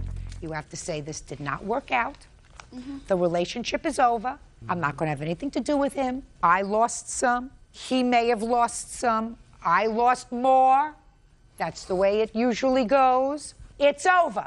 Forget it. Go buy a new TV and a new hamper. Do you understand? Yes, It's I do. finished. It's over. Yes, I If you stop taking your medication because you don't feel as if you need I don't it need it. I'm anymore, not with him anymore. if you don't feel as if you need it anymore, that's a judgment that you're going to have to make. I'm not so sure, Ms. Clements, that that's the best idea. However, if you think that that's a good idea, fine. Cross him off and say it's over and let it go. That's all. Thank you, Your Honor. Parties are excused. We're on the calendar in the matter of Baum versus Baum. Parties have been sworn in, Judge. You may be seated. Ladies, have seats, please. Mr. Baum, the defendant is your former wife, and it is your claim that she filed a false charge of violating a protective order against you. You want to be compensated for being taken into custody and those false charges. And Ms. Baum said she did not, that you did, in fact, violate a protective order, and she did not accuse you of any crime. She just merely did what she was supposed to do. Right? Yes, ma'am. Okay. When were you and the defendant married? 1984. And when were you divorced? 1999. And you have 2 children. Yes, ma'am. How old are they? 17 and 16. When you divorced, who got custody of the children? I did. Was that after a trial or by agreement? Trial. And these are your 2 girls? Yes, ma'am. How long did the girls live with you? Up till 2003. So far, are those dates correct? No, ma'am. He got custody of the children in 1999? Yes, ma'am. And they lived with him until what year? 2002. What month? November. What happened in 2002? I received a call from him, and he said Katrina wanted to come live with me, so I went and got her. Elizabeth stayed with her dad. Okay, so Katrina, one child came to live with you in November. That's Yes, ma'am. Katrina. Did there come a time when Elizabeth went to live with her mother? Only through why we're here. She went to do visitation. At that point in time, her mother went to the court and filed a protective order saying that I gave her a black eye. When was that? August of 2002. No, 2003, I'm sorry. And so from August of 2003 until what time, what month and year did Elizabeth stay with you? December of 2004. And what happened in December of 2004? On December 1st, Katrina and I had gotten into an argument that morning, and the girls proceeded to go to school. Elizabeth went to school and decided she didn't want to be with me anymore, so she left school grounds without anybody's permission, got a ride to her dad's work, and she's been there ever since. When did you find out that she was missing? Like 30 minutes. I called the school because I kind of had an idea. I had called Elizabeth's cell phone. Well, if you had an idea, then something more happened. Then you had an argument with Katrina, Miss Baum. No, ma'am, it was just an Well, then argument. why, if you had an argument with one child, why would you think that something happened to your other Because child? Elizabeth went to the school and told them that she wanted Child Protective Services called. Against you? Yes, ma'am. Oh, so well, that would give you a clue. But it was unfound. Just a second. But that would give you a clue that there was trouble. And that all happened on December 1st. Yes, ma'am. Step up. You're 17, Elizabeth? Yes, ma'am. You live with your father? Yes, ma'am. What happened in your house December 1st? December 1st, my sister, we got ready for school and came downstairs, and my sister and my biological mother had gotten into an argument. My biological mother told my sister that she was going to strangle her, and that was not the first time she has put her hands on my sister. And so we went to school. She had called my cell phone. We were at the bus stop. Well, what did you say to your mother when she said that? Did you say anything? I just looked at her and was like, no, you're not. And then so we left the house and went to the bus stop, and she called my cell phone and told me to tell my sister to come back home because she has to pack her things and leave. Then we got on the bus and she called my cell phone back, and Katie was on the bus with me. She didn't go home, so she was like, I'm coming to pick her up from school to bring her back home to pack her things and leave. So when I told Katie that, she started crying, and we got to school. So far, is that right, Katie? Yes, ma'am. Okay, go ahead. So we got to school, and the senior administrator was upstairs, and she saw that Katie was crying, and she asked me what happened. And I was telling her what happened. Then she took us down to the guidance office, and the resource officer is the one that said he was going to call Child Protective Services. And who called your father? I did later that day. Where were you? It was right after 3rd block, and... You mean in school? Right. And I had a voicemail on my phone, a vulgar voicemail, saying that she was going to kill me too, and that everything was going to come back on me. You mean it was from your mother? Right. Yes, ma'am. She was going to be home when I got home, and I was going to get what's coming to me. So after I listened to that message, I called my father and told him what happened. And I guess at that point, it was just, I couldn't take it anymore. Now, Mr. Baum, who contacted you, sir? The police? Or did you contact the police that Well, day? she called me at work, and I knew I had a protective order against me. When was that protective order granted? I have it here in my documents. Can I have it, please? Here's a series of protective orders from where it started to where I got custody. But that particular day... Just 1 second, sir. Why did you file for an initial protective order, Mrs. Baum? When I picked Elizabeth up, she had a black eye. When was that? August of 2003. Yes? And I asked her what happened. She told me a speaker fell on her. I didn't believe that. So we talked more throughout the weekend, and then she told me her dad punched her for lying and having people in his house that stole some stuff from him. So I went to the magistrate. A protective order was issued. We went to court, and the judge told him that he had to take an anger management class. You went to the police, Mrs. Baum.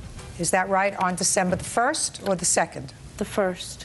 And do you have the application that you filled out for the violation of the protective order? There is no application. What did you tell the magistrate? I told the magistrate, I showed him a copy of the current protective order that says that he may have telephone contact with the children and physical contact that I approve.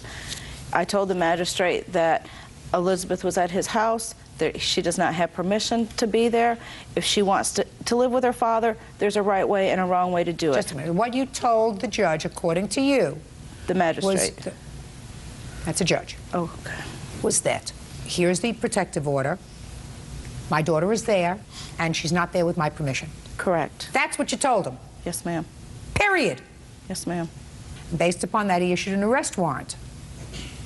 Yes, ma'am. How come you didn't tell the judge, Miss Baum, that your daughter had run away, that she had called Child Protective Services against you? All of that you knew by that time. Your Honor, I did. I told the magistrate the whole story of the whole day. No, you didn't. Yes, I did. You went to file a violation of a protective order, and you knew your daughter wasn't in danger. You knew she wasn't at risk. You knew you had had a fight with her that day. You knew that she had gone to the school and caused them to call Child Protective Services. And knowing all of that, for some bizarre reason, you elected, instead of going to the family court to try to get the matter resolved, somehow in the family court, letting the situation cool down for a day, seeing how you could resolve it with your daughter, you decided to go in to file a violation of a 6-month-old protective order. And I don't understand what was your motivation. Your Honor, my issue wasn't with Elizabeth at all that day. It was with my other one.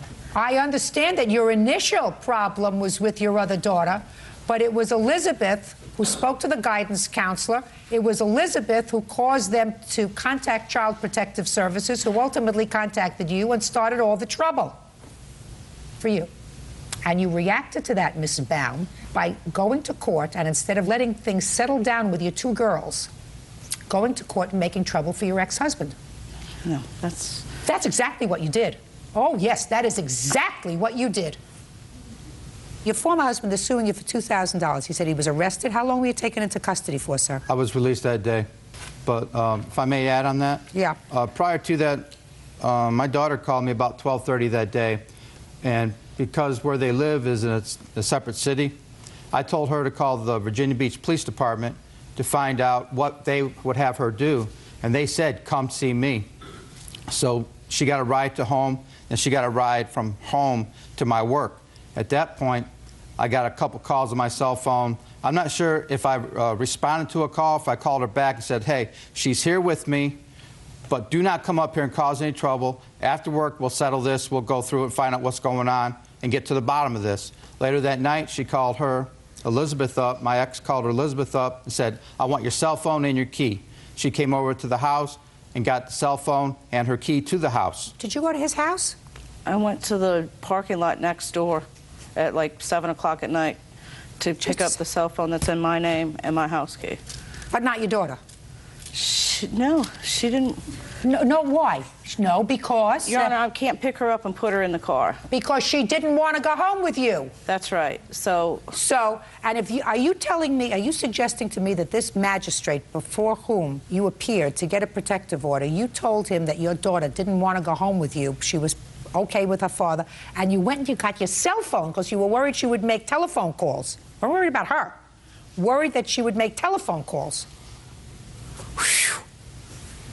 Your Honor, you're absolutely right, sir. It was vicious and it was vindictive. Judge Judy continues in a moment. And later today... After leaving the hospital, Mr. Osborne walked to a nearby Pizza Hut to smoke a cigarette and drink a pop. Did you do that, Mr. Osborne? Yes, I did. With a collapsed lung? Real cases, real people. Judge Judy. West Baum says his ex-wife, Lisa Baum, falsely accused him of violating a protective order. West says because of Lisa's actions, he was arrested. Now, your motivation for going to the judge for a violation of protective order, I believe, was vicious and vindictive and had absolutely nothing to do with the safety of your child. Because your actions that day belie the fact that it had anything to do with the safety of your child, because you went there alone to get your key and your cell phone. And if you actually had fear for your child's safety, you would have called the police and said, please come with me. I have to go get my daughter. She is in danger. You didn't do that. I did do that. We went to his employment to get her with the police. They had me arrested. Just a second. No, to pick up my daughter. I didn't care what happened to him. Just a second. And what happened when you went there? They weren't there. Your Honor, I didn't get any help from the police. You didn't need any help getting the key and the cell phone, only your daughter. Judgment for the plaintiff in the amount requested, $2,000. That's all. Parties are excused. You may step out. Now I married a beautiful wife, and she has a problem with it. I left messages with him, you know, call me, let's work this out, and I don't get any reply. I think he's afraid of what his wife will say. She didn't want me, and she didn't want nobody else to have me. No, that's not true. It's the first time that I've gotten justice in the court system for a long time. I feel good. And now the next case. All parties in the matter of Osborne versus Lacey. Step forward, please. Truck driver Charles Osborne is suing his former friend, writer Michael Lacey, for injuries due to a car accident. Charles says he was a backseat passenger when Michael choked on coffee and drove his car off the road. Mr. Osborne. Yes, ma'am. You were a passenger in a car that was being driven by Mr. Lacey, according to your complaint. I don't know where you gentlemen were on your way to, but you're going to tell me you were sitting in the back seat. According to what I read, there was an accident, you were injured, and you want to be compensated for your medical bills, et cetera, et cetera, et cetera. And Mr. Lacey says this was an accident and you weren't wearing your seatbelt and whatever. Take care of your own medical expenses. Yes, ma'am. What were you doing in Mr. Lacey's car? Mr. Lacey had been commandeered by my business partner, Frank Owen, to drive us to Rushville, to small claims court. Who had to be in small claims court? Mr. Owen did.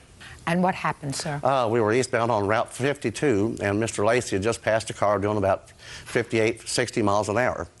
And he had taken a drink of coffee at the time, and when he did, he choked on the coffee. He held the accelerator to the floor. We went off to the side of the road.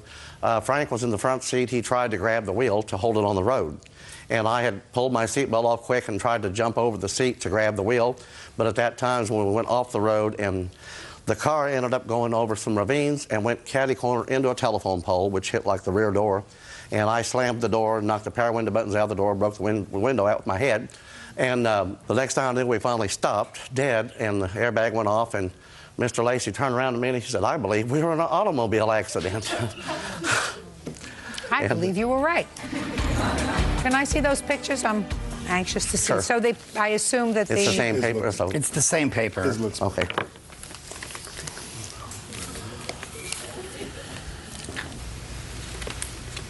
Can't believe I'm going to get paid for reading the paper. So So this says that both passengers, both you and Mr. Owen, were taken to the hospital. Is that right? Yes. What were the extent of your injuries? I had a collapsed lung, and I still have the problem. I can move my head over this far on the left, and I can come all the way over on the right, but I still can't move it completely right. Well, what would you have to move it all the way over for? What particular I exercise? probably wouldn't unless I was looking at... I'm just curious. I don't know, Your Honor. Wait. Doctor, it hurts when I do this. No, Don't I know. do that. No, I'm just curious. What is it in your life, in your work or social life or whatever, that would require you to go all the way over on you? Well, I'm a truck driver, and I have to leave my head out the window a lot of times to see the cars. Well, you go out like this. You don't go down like this, right? Well, I go like this to Yeah, you go right just like that. That's enough. Okay. All right. Seems to me that's enough. Okay. So you don't have any long-term disability. You had some short-term problems. Let me see that medical bills, please, Okay. and what the doctor had to say about you. Have an ambulance bill and the hospital bill and the doctor bill. Okay. But the one's gone into collection, so but they're all together same dates. Okay, Mr. Lacey, why shouldn't you be responsible for this? Didn't you have insurance? I did not have insurance. It had lapsed. Oh, Mr. Lacey, that's a big problem for you, sir. Yes, I realize that, Your Honor. Well, then why don't you think that you personally should be responsible for this? You were at fault in this accident. I was at fault in the accident, but the plaintiff here says that he was injured and he was out of the car walking around when I regained consciousness from the airbag and did not exhibit any signs of trauma until the ambulance arrived. And then when the ambulance did arrive, he immediately went into a convulsed state and, made it sound like there was something wrong. And the rest of us were all walking around. He had been walking around. Well, Mr. Owen was taken to the hospital, sir. Mr. Owen was not taken to the hospital. According to this, he was. He was not. Well, he was. And you're responsible. And if he wanted to go and get himself checked out, that's his prerogative. Mr. Osborne, you're suing for $5,000, sir. Why? The hospital bills were $2,100. Correct. I was off work for 3 weeks, and I'm a percentage driver. I'm paid average about $820 a week. Well, you have to show me something that indicates to me, sir, that you received medical treatment during the course of those 3 weeks, and the reason that you were out of work for 3 weeks was as a result of your injuries. Do you have medical records? No, I don't. I didn't go see the doctor afterwards. Well, that's unfortunate, sir. If I were out of work for 3 weeks, I would go see a doctor. You want to say anything? Yes, I would, Your Honor. After leaving the hospital, Mr. Osborne walked to a nearby Pizza Hut to smoke a cigarette and drink a pop. Did you do that, Mr. Osborne? Yes, I did. With a collapsed lung? I didn't walk like I was jogging the 500, but I made it over there. I mean, is what you're telling me, with a collapsed lung, you went over, you had a drink and a cigarette? Well, I tried to have the cigarette. I had the drive. All right. Mr. Lacey, you are responsible minimally for his medical bills. Do you understand this? Yes, ma'am. Otherwise was an accident, and I don't think there was anything irresponsible other than the fact that perhaps you were drinking a cup of coffee and you choked on it. Maybe you should just concentrate on your driving. So you are responsible for his medical bills, not $5,000 for his being out of work, for his being uncomfortable, for whatever else. I don't have any proof of that. Judgment for the plaintiff in the amount of $2,100. Thank you. That's all. Yeah, this is case number 406 on the calendar in the matter of Hodges versus Smith. Parties have been sworn in. You may be seated. Young ladies, have a seat. Tell me your name. Micaiah Hodges. How old are you, Micaiah? I'm 10 years old. 10? What's your name? Shadeja Hopkins. Shamira Hopkins. How old are you? 11. And you? 9. Stand up with your mother. You too. Are you a friend of Makia's? No. No. Why not? Because she's always, I'm sticking her middle finger up at somebody. She's always getting smart and all her ass. I didn't understand that. I didn't understand what you said, so you have to say it slower. Okay. She's always putting her eyes at people. She's always trying to get smart. And Putting her eyes on people? Rolling her eyes. Rolling her eyes. Yes. She's rolling her eyes. Rolling. Oh.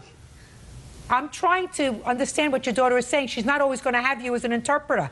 I understand, Your Honor. Good. How is she getting smart? She's always sticking her finger up at people. She's always saying cuss words and stuff at people. Really? So what do you do to her when she does that to you? Pulled her hair. Now, she didn't pull your hair, did she? Did she pull your hair before you pulled her hair? Make sure you tell the truth. No. Now, were you alone when you pulled her hair? No. Who were you with? My sister and my cousin. And where were you when you pulled her hair? At her house. What were you doing at her house? It was in front of her house with her friends, and she was supposed to be in the backyard, and she came in the front. What did you go to her house for? We play in front of her house. Why don't you play in front of your house? Because we be with our friends and... Because you were trying to annoy her? No. Which one of you scratched Mrs. Hodges' car? Raise your hand. Neither. Who scratched her car? Well, that's what this case is about. This case is about your two daughters who have been harassing this little girl, right? Well, seems to me, based upon 3 minutes worth of questioning, that that's what's going on here, and I'm only getting a part of the story. Because rolling of the eyes does not equate to putting your hands on somebody else, right? Well, another child might feel a little differently about being harassed in the window and out the door and out the window when her mother's not paying attention to her rolling her eyes, sticking up her middle finger. That's right. Apple doesn't to another fall child. far from the tree. That's what we got. We got an apple that doesn't fall far from the tree. We've got a mother who doesn't say to her children, you don't put your hands on somebody else, even if they roll their eyes or if they say bad words to you, which I doubt happened. Which I doubt happened. But when you have a mother who condones it, then you have trouble. That's what happens. So it's up to you to take control of Smarty Pants and her sister over here and explain to them that you don't put your hands on another person unless they touch you first and you're trying to defend yourself. And if you can't teach that to your daughters, I guarantee you won't be visiting them at their college graduations. Guaranteed. Well, that's what Guaranteed. That's what I know. Well, and I've been in the business a lot longer than you've been alive. Well, that's what you say. That's what I know. Not what I say, what I know. Who said that I haven't taught them that? Well, you just said to me, that's the way a child reacts if somebody rolls Well, their I said eyes. that's a child reaction, but I have talking to my children. They had no business putting their hands on a little girl. Fine, then that's all you had to say to me. After all, I am a mother of 6, and I do know how to raise children. Well, did you punish them for doing what they did? Yes, I did. Tell me how you punished them. You see, I would make them stay in, and they wouldn't be allowed to play at their girlfriend's house, who does live down there in the neighbor's block. Well, that sounds like you're making it up as you're going along. Oh, Mrs. Hodges, let's get on to the car. What happened with the car? It was in August. I heard laughing outside of my door, and it was a long time with these girls coming down to the house. They went into my yard to get my daughter. That day they were kicking my door and screaming, and you know, they were like, your kids are ugly, I hope you drop your little ugly baby. At that time my baby was 3 weeks old. And I went to my daughter's window, and it's at the front of the house. I looked out the window and I saw them out there. I didn't know what they were doing, and then I saw them run. It was the next morning that I came out and saw that they had scratched the car. You have a police report? Yes, I do. Can I see it? I also have pictures of the car.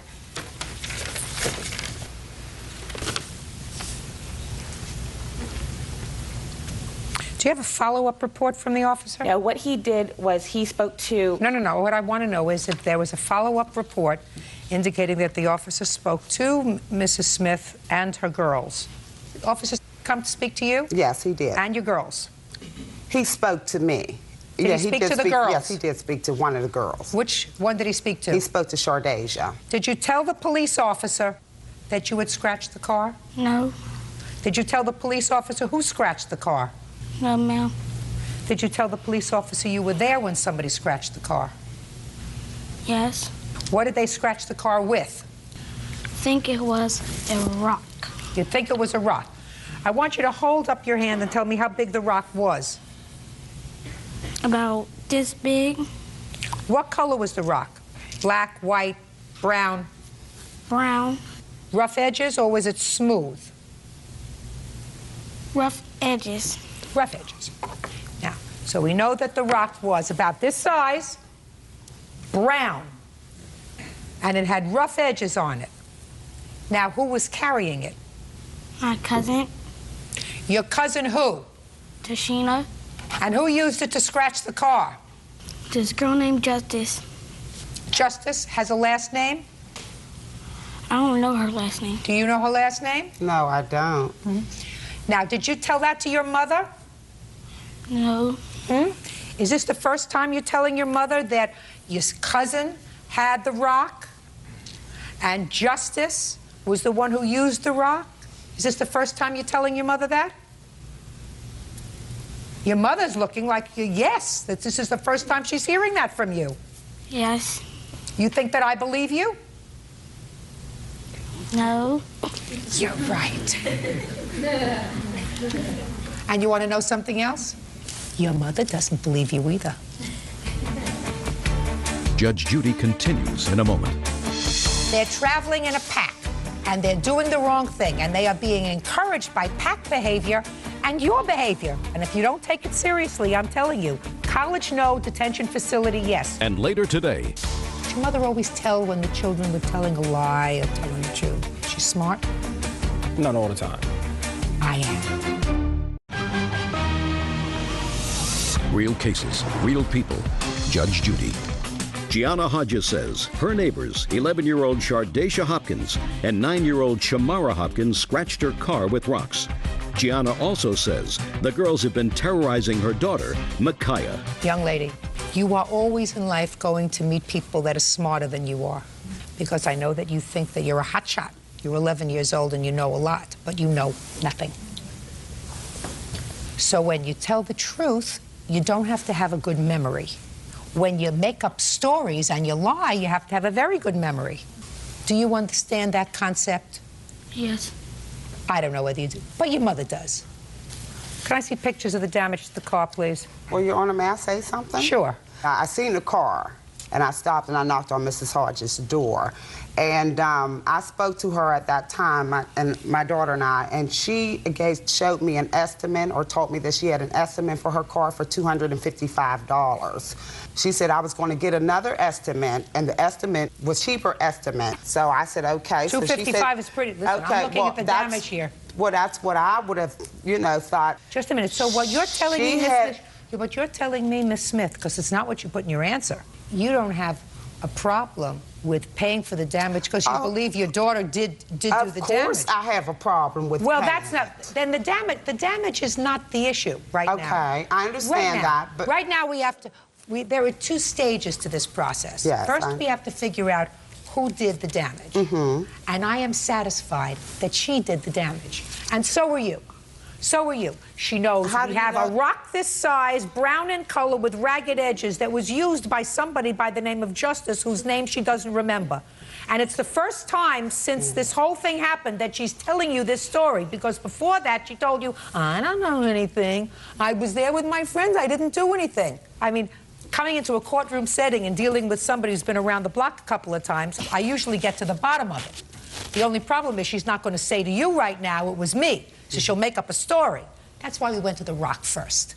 Do you understand? I understand. All right. Now, the issue is not what amount is going to be awarded as a result of the damage. The first issue is who did the damage.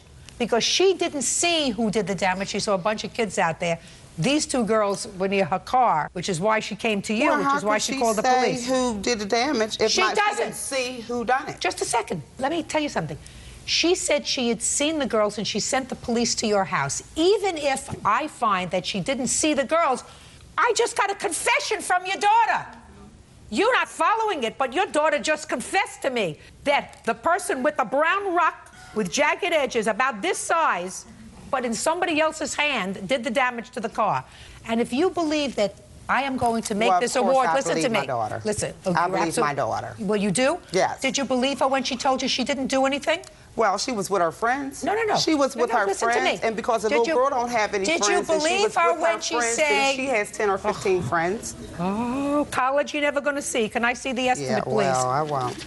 No, you won't. Could I say something, please? You won't. A detention facility maybe you'll see, but college you won't see. Say nothing, please. There will always be bullies. There will always be people that travel in packs that do the wrong thing. Right now, that's what your girls are doing. They're being bullies, and they're bullying this young lady.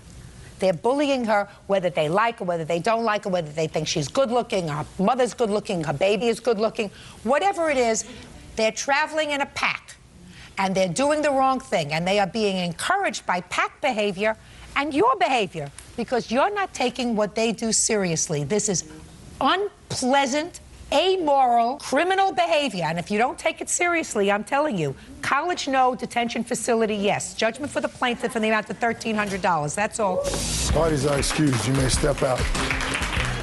Like Judge Judy said, they roam as a pack, which is why my daughter is not out there with them. She calls it a pack. I call it my daughter having friends. My mother has taught me better than to do those kind of things. They're out late, they're making noise, they're doing, things, and I don't know if it's not just those two. No, my children are never out of the house after 8 o'clock. They actually need to be taught to, not to damage someone's property. It doesn't matter. My children did not do it. They're innocent. And now the next case. All parties in the matter of Johnson versus Birch. Step forward. 20-year-old student Kimberly Johnson is suing her former friend, 22-year-old retail manager Michael Birch, for bailing him out of jail when he was arrested for unpaid traffic tickets. Ms. Johnson, according to your complaint, Mr. Birch owes you for a loan. The loan was for bail money. Yes, ma'am. Mr. Birch says it was a nice gesture, but there was never a loan. Yes, ma'am. So it's up to me to find out the truth, right? You're right. Because I know the truth. So I have a few questions for you, Mr. Birch. What were you in jail for? Traffic. What, you were making traffic? No, a ticket, unpaid ticket. Huh? Unpaid ticket. An unpaid traffic ticket? Mm-hmm. What kind of traffic tickets? More than no, one. look, don't look down. Look over here, because, Mr. Birch, let's go back a second. How many children are in your family? I have 2 brothers, 1 sister. And where does your mom live? My mom lives in Georgia. Is she a good mom? Yes. You think your mother is a truth machine? Could your mother always tell when the children were telling a lie or telling the truth? She's smart? Not all the time. I am. Kimberly Johnson says former friend Michael Birch owes for a loan for bail. How long were you in jail for a traffic ticket? Not 4 or 5 hours. And tell me how you came to be placed in jail. Well, there was a warrant for my arrest, which I didn't know about. And what was the nature of your traffic infraction, sir? Unpaid parking tickets. I ran a couple lights in a hurry. Speeding, couple cases. Now, how old were these tickets, Mr. Birch? One was maybe a year old. Why didn't you pay it? Time passed by. I cut it in the moment. So I assume at some point they revoked your license? Yes. And when was that? Around March. And you continued to drive the car? Yes. Which you know is a crime. Yes. In what month were you finally stopped? July. Now, how do you know Miss Johnson? Best friends for like 3 or 4 years. How did you meet her? I met her at the movies one night. Led to a very great relationship with her and I. Best friends for 4 years. I would say more than just a best friend relationship, as in we were like brothers, sisters. Good. So that when you were arrested in July because you were a deadbeat with regard to these assorted violations involving your car, how many phone calls were you allowed? I can make the phone calls out from a jail as many as I want. How many did you make? I made 1. Who did you make it to? My best friend Kim. Did you ask her how she was feeling? No. Did you say, did you have a good day? No. Did you say, I'm in jail? Yes. Did you say, can you bail me out? No. Did she say, how can I help you? Yes. Now, when you called her, Mr. Birch, from jail, I want you to try to think and get into yourself, sir. What did you hope would happen? That she'd be there for me like best friends are supposed to do. But I don't need any editorializing. You called her because you wanted her to bail you out. Yes. Now, these weren't her parking tickets, were they? No.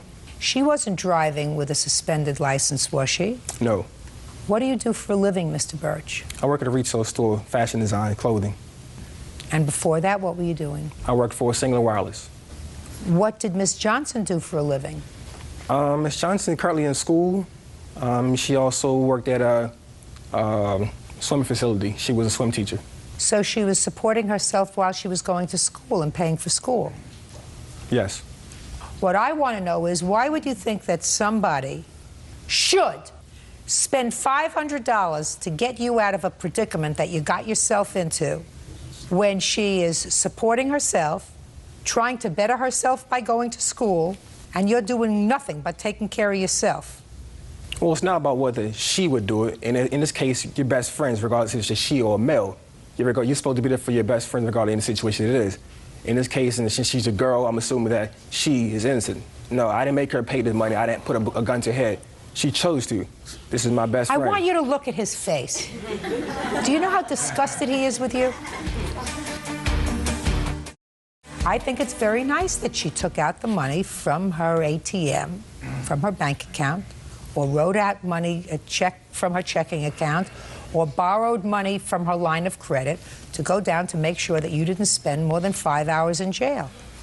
And the next thing that should have happened was that you go to your ATM, to your line of credit, to your checking account, take out the money and say, thanks for being there for me as my friend, and here's the money back. Don't you get that?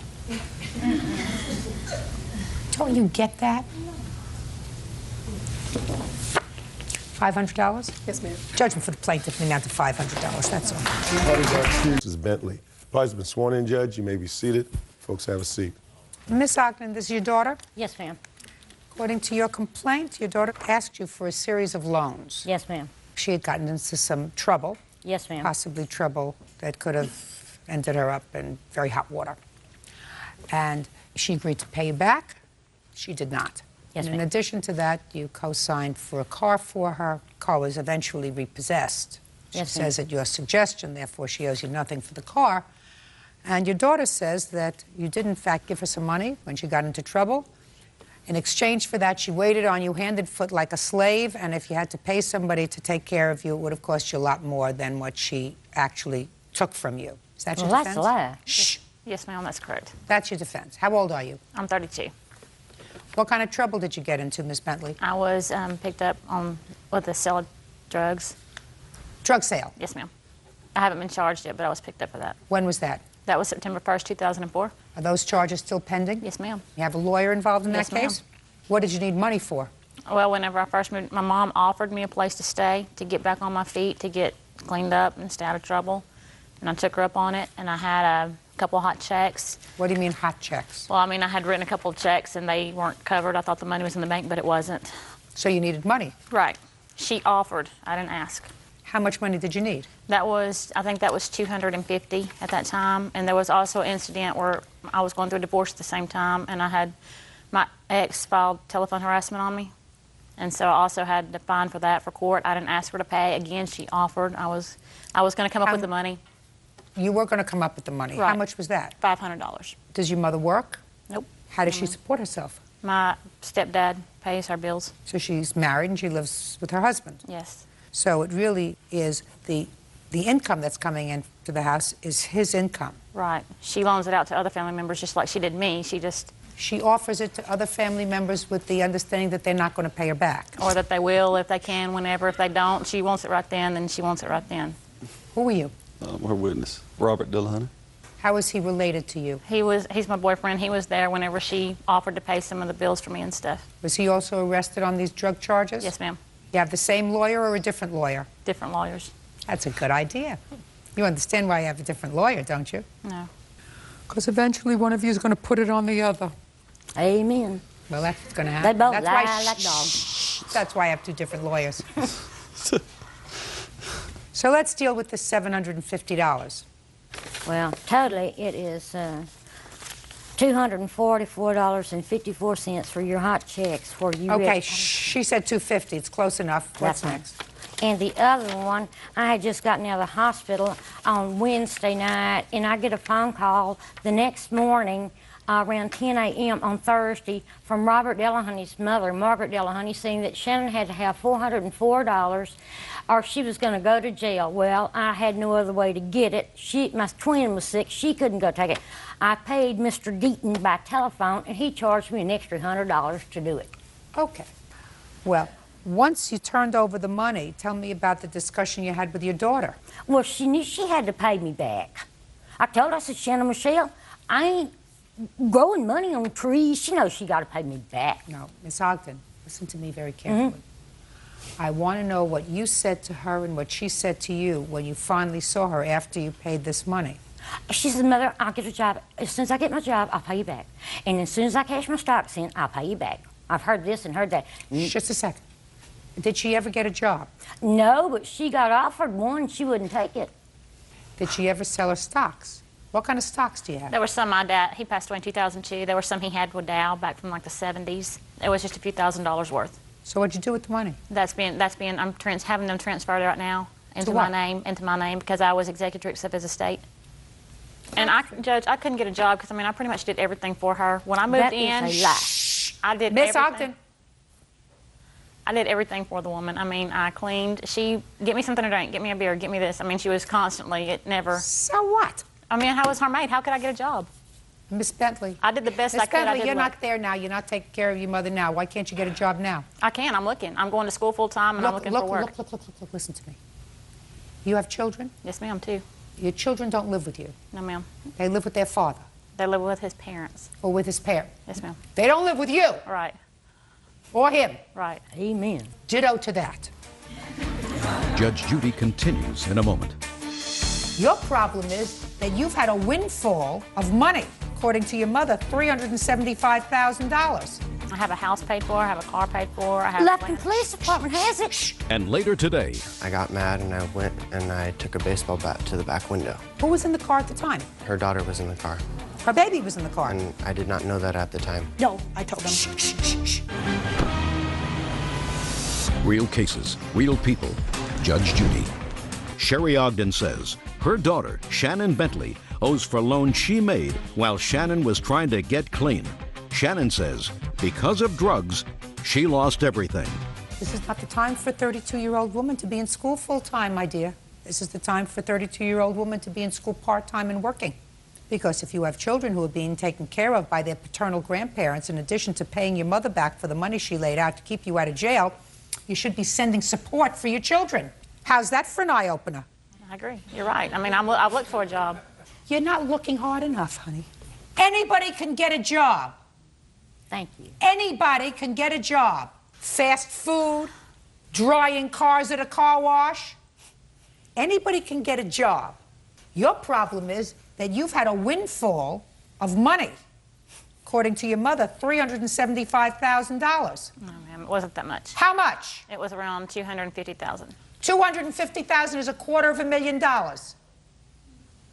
That's a lot of money. I have a house paid for, I have a car paid for, I have Lupton land. Police Department has it. Shh, listen to me, Miss Ogden.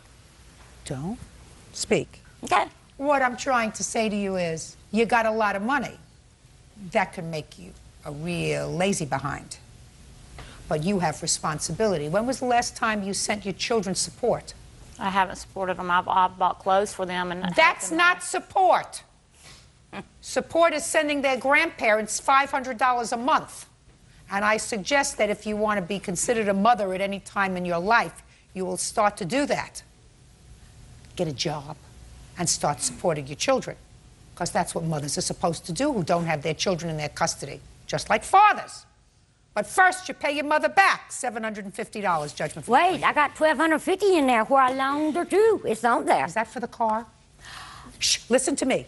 Was that for the car? Yes, ma'am. You're going to pay careful attention to me and just listen to me. Okay. The car was repossessed. I had them. You had them repossess the car. You know why? I couldn't stand it being in Lufkin, Texas because of her and Dopehead over here. Insurance could elapse on a Friday night. Well, I wouldn't know that Gates got it. Right? And then Miss she don't Ogden, get high I and wreck and understand. kill Listen to somebody. me. I understand why you felt compelled to repossess the car. But there was no legal reason. There was an emotional reason for you to repossess the car. You said, listen, I'm not crazy about him. I'm not crazy about her. And I'm not going to be stuck with this payment because it could end up on my credit, so I'm going to call them and have the car repossessed. I can understand why you did it. But then you can't get the money back for the tax tags. All right, $750. I'm speaking. $750. Listen to me. I'm speaking. Judgment for the plaintiff in the amount of $750. But Judge, that's all. I'm telling you, listen, just take right here. No, listen. She owed me $1,250. That's it. What is your excuse? You may step out. You liar. She went through all of that money on drugs, and there's a dope head over there with her. I bought a house, bought cars. I mean, the money's gone. This is true. She stood there and told her bald-faced lie. I don't even drink beer. She'd get up and get me a beer. She didn't wait on me for no hand or foot, and a man in the moon. Well, she's crazy because, I mean, she takes so many pills, it's pathetic. She's nothing but a pill head. She sold Vicodins and Zoloft and Prozac to other doctors and stuff in Pasadena. You know why she goes to school? She gets Pell Grants. That way she can live on it. My mom has nothing to do with the kids. She can go see them on her own. She don't. She calls them occasionally. She don't leave her house, leave her pill bottle. Well, I love her. Hope she gets her life straightened out. But if she can't get her life straightened out, she better stay out of mine, because I don't want to go to penitentiary. I just don't think there'll ever be a relationship. There never has been one. There's never going to be one. And now the next case. All parties in the matter of Finnegan versus Cooper. Step forward, please. 19-year-old warehouse worker Justin Finnegan is suing 28-year-old student Catherine Cooper for backing into his car. Catherine says Justin was illegally parked. Mr. Finnegan, it is your claim that Miss Cooper damaged your car by backing into it. Yes, that is correct. And you want her to pay for the damage that was done to your car. Miss Cooper says that your car is, or was, I don't know if it's still in existence, an illegally parked piece of junk. Okay, where did this happen, Mr. Finnegan? No, listen to me. I didn't ask you to show me. It's not show and tell. Where did it happen? We were at the apartment complex. At an apartment complex? Yes. Whose apartment complex? Her old apartment complex and my witness Matt's apartment complex. You don't live there? No, I do not. What were you doing there? I was visiting with my friend Matthew. When? September 20th. 2004. Yes, that is correct. Now you can go over to your chart and show me where your car was. Okay. You say your car was parked? Yes. No, it was still running. I had forgotten my wallet, and I was parked right here. Well, that says driveway. It's written there, driveway. So you left your car running in the driveway. Where had your car been parked, Mr. Finnegan? My car was parked right here. That says friend's car. When we had left, no one was there. That was where I was parked. Okay, so that space, you were occupying that space, and then you backed out into the driveway, left your car running, and went back inside to get a wallet? Yes, that is correct. Okay, now my question to you is, why didn't you pull back into the parking space? Because we were just running in real quick. Not we. Don't say we. You were driving? Yeah. It's your car, not we That is were correct. running in. And who ran in? How many people did it take to get a wallet? I ran in real quick to grab the wallet. So you were driving. So my question to you is, why didn't you pull back into the parking space? I wasn't going to take that long. I was just running and grab the wallet and turn around. It was long enough for somebody to hit your car. She was backing out. It was long enough for somebody to hit your car. Real cases, real people. Judge Judy. Justin Finnegan says his car was damaged when Catherine Cooper backed into him. Catherine says Justin retaliated by breaking out her rear window with a baseball bat. Then what happened, Mr. Finnegan? I had grabbed the wallet, turned around, came out the front door, and we started yelling because she was coming close to the car. And who's we? Me and my witness Matt, and I had another friend outside, and we were all yelling, "Watch out, watch out." Just a second. Where was this witness? We were, he, not we. Matt was standing right here, right outside of the He was car standing on the grass. grass. What was he doing there? He had got out to talk to someone. And she hit your car? Yes, that is correct. All right, show me. Okay.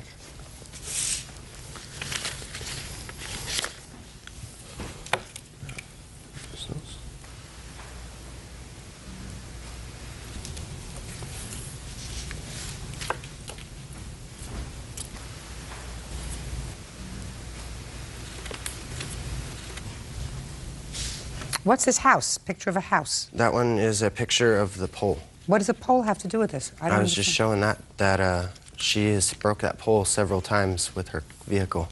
I want to see a picture of your whole car, sir. The whole car? We don't have one of the full car. Why not? Because I just took a picture of What's only this the plural? What's a we? Sorry. I want to see a picture of the whole car. She says that this is a gray car that you've painted with house paint. Looks like that to me on this little thing over here, because that has to go to your damages, sir. Is this car painted with house paint? No, it's primer. It was red. Primer. Who painted it with primer? It was primered when I had bought it. I was getting ready for paint. How long have you had it? I had it for a year. Did you ever have it painted? I haven't had it yet. It's sitting in the shop right now. Why? Because I was rebuilding the car. All right, Miss Cooper, I'll hear you. Okay. That's part of the 20th of September, 2004. You backed into his car. Yes, I did. And right after that happened, I got all his friends. There was more than that many people out, and they surrounded me, and they were yelling at me and calling me all kinds of horrible names. And I told them, fine, I'll just pay you. I was on my way to work. So I left after that. I needed to get out of there. There was a bunch of teenagers, and they were all partying. There's a lot of traffic in and out of the place all the time. And they all started harassing me, and the harassment never ended. Okay, so you backed into his car. Yeah. You didn't see it? I didn't see it. There was a car parked next to me. I was parked in my normal parking spot, and I see where you say your car was parked. Okay. Now, what happened then, Mr. Finnegan? She didn't pay you for it, is that right? Yes, she had asked me to bring her an estimate, and she would make payments for it. Fine. Did you bring her an estimate? Yes, I did. Was it a reasonable estimate? Yes. What was it for? It was $670.20. How much did you pay for the car? I paid $2,000 for the car. What year, make, and model car is it? It's a 1990 Honda Civic.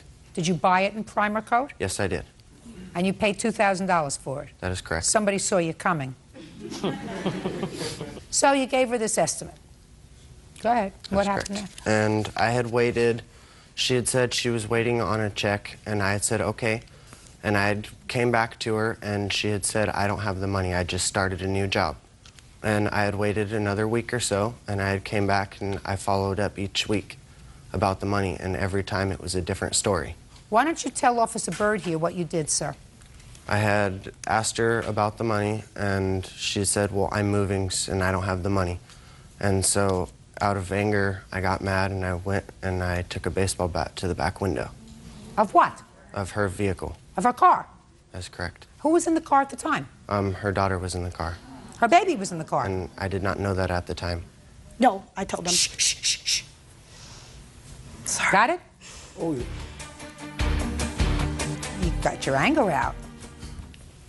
And you were arrested. That's correct. And you pled guilty to vandalism. It was criminal mischief. And you were forced to pay restitution. That is correct. What do we think, Petrie Hawkins Bird?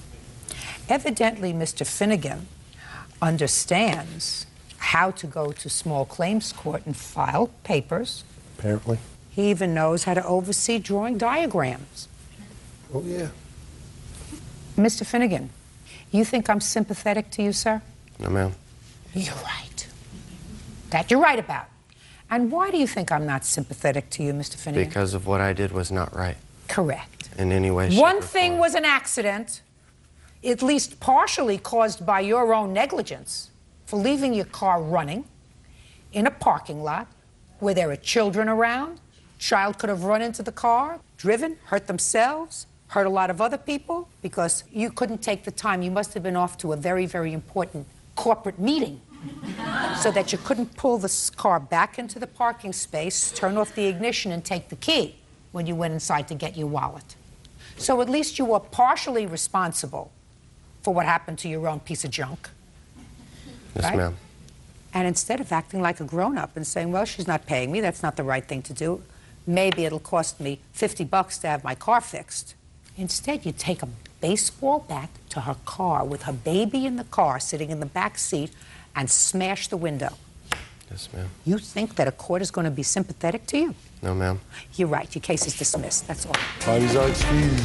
5:20 on the calendar. The matter of Williams versus Williams. Parties have been sworn in, Judge. You may be seated. Ladies, have a seat. What's your first name? Sir. Is that what people call you, sir? Yes, ma'am. Okay. Interesting first name. Thank you.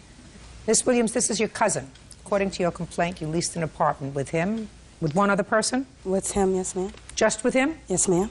And your agreement was as follows, that you were going to pay the rent and he was going to pay the utilities. Yes, ma'am. The utilities were in your name. He didn't pay the utilities. According to you, he owes you several $100s for the utility bills before he moved out. And in addition, because he didn't pay the utilities, he ruined your credit, so you want him to pay additional damages to you.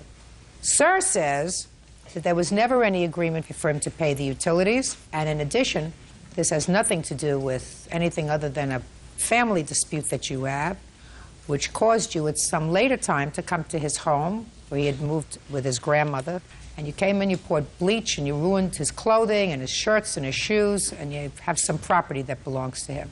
When did you sign this lease with your cousin? Ma'am, I have the lease agreement right here. He signed it on the 25th. Actually, he signed it on 6/20/04. Where had you lived before? With my grandmother.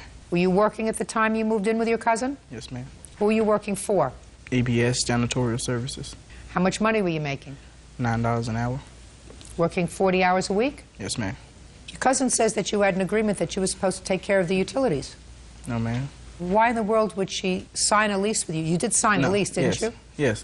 And you not have any responsibility to pay any of the bills at all? No, I moved in with her. She said she was going to help me get on my feet. She was about to get a house built, and I was going to move out and get my own apartment. But you signed the lease? Yes. That's for my apartment credit, so I can get my own apartment. I wouldn't have that much hassle. And when did you move out? I got put out. When? The end of August, beginning of September. When did you put him out? Ma'am, actually, I didn't put him out, but it was in October. My cousin, we had a birthday party for him on October 2nd. He stopped by with his nephew, picked up some things, and that's the last time I saw him. I haven't even spoken to him since all this happened, to be honest with you. Ma'am, actually, she did put me out. She told me, give him my house key, get out, and if you don't have all your stuff out here by Sunday, it's going to be scattered out across the apartments. You lived there for 3 months. Correct. What did you do with all your money? Nothing. I bought my clothes. I bought stuff that I needed. And you didn't give your cousin any money? No, I wasn't supposed to. I didn't ask you whether you say you weren't supposed to. That's what grown-ups do when they have a job. Sir. Okay. They take care of their own responsibility. You know, when you were living with your grandmother, were you giving her any money? No. You giving her any money now? No. Are you still working? No, ma'am. Well, did you lose your job? Yes, ma'am. Why? According to my job, I had a lot of calls coming in from her and her friend that they said that they were being rude with them. They used to call my job for unnecessary stuff like, I'm his girlfriend, there's an emergency, and all this other type of thing of that sort. That's what my job was told to me. You got to start taking care of your own responsibilities. You have a girlfriend? Yes, I do. You don't have any children? No, ma'am. Take your girlfriend out? Nope. He was supposed to take care of the utilities? Yes, ma'am, he was. Tell me what you told him when he moved in. Actually, madam, there's a history behind this. Back in 2002, I got out of the military. I'm in the United States Marine Corps. He actually lived with both my sister and I. We were roommates. We rented a house. We stayed there for a year. When our lease was up, we moved into an apartment. I was purchasing a home. Sir was with us the whole time. Yes, I was helping him out. He was my brother. He asked me if he could be my brother. We were raised together. She's my grandmother, too. We moved into this apartment. I was actually working. He was working for me when all this happened with EBS. I got him the job. I was in property management. I was taking him to and from work. The deal was I would pay Was she driving rent. you to and from work? Yes, she did. I would Go ahead. I would pay rent because I made, more money he did. He would pay the utility bills. What utilities? The electric bill, the telephone bill, the cable bill, and also, madam, I got him a cellular phone in my name, which I'm not litigating against today, but those bills, which, totally conclusively didn't really add up too much. I mean, I was paying rent.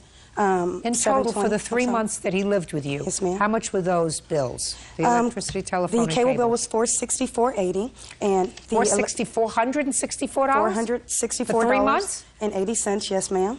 What kind of cable did you have? Besides the cable bill, someone else, and it wasn't me. I don't know who it was, but they ordered movies or something like that. Fights, which I guess costs more money. Did you ever do that? No, ma'am. She ordered those fights. Just a minute. What was the basic cable bill? I think it was like $97 a month or something like that. Is that possible? Yes. It's entirely possible. All right, so that's $300. What else? The telephone is $166.79, and the electric bill was $604.59. What was your rent? $720, but I also paid a wash and dryer, which was $35, and a water bill, which was usually about, I'll say, $30 a month. So you were paying about $780, and he was paying about $350. Yes, ma'am. Sounds fair to me. No, Sir? She also had a roommate that moved in with her. Who was that? That was her friend. My lover. But Just a second. Go ahead. Well, if that's the case, then this doesn't look so fair. She did not live there, but she was there a lot. Sir had his own room. She was in my room. They shared rooms. Well, I mean, that's my space. They moved in, they said that they were going to split the bills, and No, whenever they we did did that. not. She didn't. No, don't interrupt him. ma'am. He's speaking now. Go ahead. She moved in, like, as soon as we moved to the apartment, she said, well, we're going to split the bills, and we're going to take care of this and that and the other, because she was getting a house built. I was going to sign my name on the lease for 3 months. Now that she's not going to be able to get her house, I guess that's why she's upset. This is what I don't understand. She was building a house, which means that she had to have a certain credit rating. According to what I read, these bills were in her name. Correct. And it doesn't sound logical to me that she would avoid paying these bills purposely, not pay these bills, unless she thought, I'm speaking, unless she thought someone else was taking care of those bills and risk her credit being put in the sewer when she was paying the rent, going to pay for a mortgage on a house, right? Correct. So what you tell me about your lack of any sort of financial obligation for your own living expenses or for part of them doesn't make sense, sir. She was helping me out. Doesn't make sense, my dear. Now, you want to tell me about the bleached clothes? Judge Judy continues in a moment. I says, I'm gonna call the police. And she said, oh, hell no, you're not gonna call the police. And she shoved me up against the wall with the bat and asked me if I wanted some of it. Oh, Nana, I told please her, stop it. Real cases, real people. Judge Judy. Tony Williams says her cousin, Sir Williams, lived with her for free for 3 months. She is suing for $5,000 worth of household bills. Madam, I have never bleached his clothes. As far as a clock, radio, and the stereo, That's my mother not gave true. me that for my 30th birthday. Okay. There came a time when you went to your grandmother's house. Yes, ma'am. You were angry with him. I was. You were angry with him because he didn't pay these bills? Yes, ma'am. Was there any other reason? No, I was mad at him because my credit was in the toilet. I got all these telephone calls. They were turning off my electricity. So you went to the house and you were angry. What did you do when you got there? I talked to my Nana, and I was upset. I was crying. I mean, I was very frustrated. She told me she didn't believe me. She told me that I was mad at her because of some girl between my sister. I have no idea. I started talking to my Uncle Robert, his dad. My Uncle Robert told me the same thing. I said, I have the paperwork right here. What do you think that your cousin was angry about? About some girl? No, we, that night when I got off work and I came home, she was upset. She was sitting on the couch talking about something about me and my cousin was at this other girl's house and waiting on my other cousin to come in. She said she called, she talked to my cousin, he told her I was asleep on the couch. She said not even 5 minutes later after that, her sister called, Wanika called, and said the girl was just talking crazy to her and she was wondering why I didn't stick up for her, why I didn't defend her. I said, well, I was asleep on the couch, I didn't know anything about that. You mean okay. Let me see if I can translate this. Doesn't even make sense. Your cousin was angry because she had heard that someone was saying bad things about her and you didn't defend her? To her sister. Whatever. She was somebody was saying bad things and you weren't defending her. And your excuse for not defending her, despite the fact that she had been so good to you, It's not an was excuse, that that's you the were truth. sleeping on the couch. Correct. Now you got it? All right. Now, what happened when she came in with regard to your clothes? She came in, she spoke to her Nana, she spoke to your father. I wasn't there. Actually, Who was there? My grandmother was there. You want to talk to me? Yes. Yes, Your Honor. What's your last name? Ruth Williams. All right, Miss Williams. Ruth Williams, Caraway. Do you remember when this happened? Not exactly the date, but it started in September. Now, I want to know when she came to the house. Let me see, I got that root on it. It's been on it. Anyway, it was the 10th and the 4th, I think. She had first called and asked me where was Sir. I told her he wasn't there. She said, because I'm going to kill him. I said, no. I said, you're not going to kill him. Yes, I am going to kill him because he left and owed me some money. I said, no, Tony, don't do this. Yeah, I'm going to do it. And then she left. And then I talked to her other sister, and she was raving. She said, I love my sister. He do just what she get him. So I said, well, he's not here. And when she come over to the house, she just rushed in the house, fussing and going on, and went on into his room. Her mother was standing on one side of the door, I was standing on the other. And she went in and he always put Clorox in his room because I'm allergic to it. And she taken a whole gallon of Purex and put all over both the bunk beds, throw the fan on the floor. We got pictures of those. I'd like to see it, please. And spread them all over his clothes. And I told him, I says, I wouldn't do that. I says, I'm going to call the police. And she said, oh, hell no, you're not going to call the police. And she shoved me up against the wall. She shoved her mama, too, but her mama said she didn't do it. Her mama was on one side, I was on the other. And she shoved me up against the wall and went and didn't hang up the phone. So I told her mama to hang up the phone so I could call the police. So she didn't let her hang up the phone. So I didn't get to call the police. So they went out in the yard.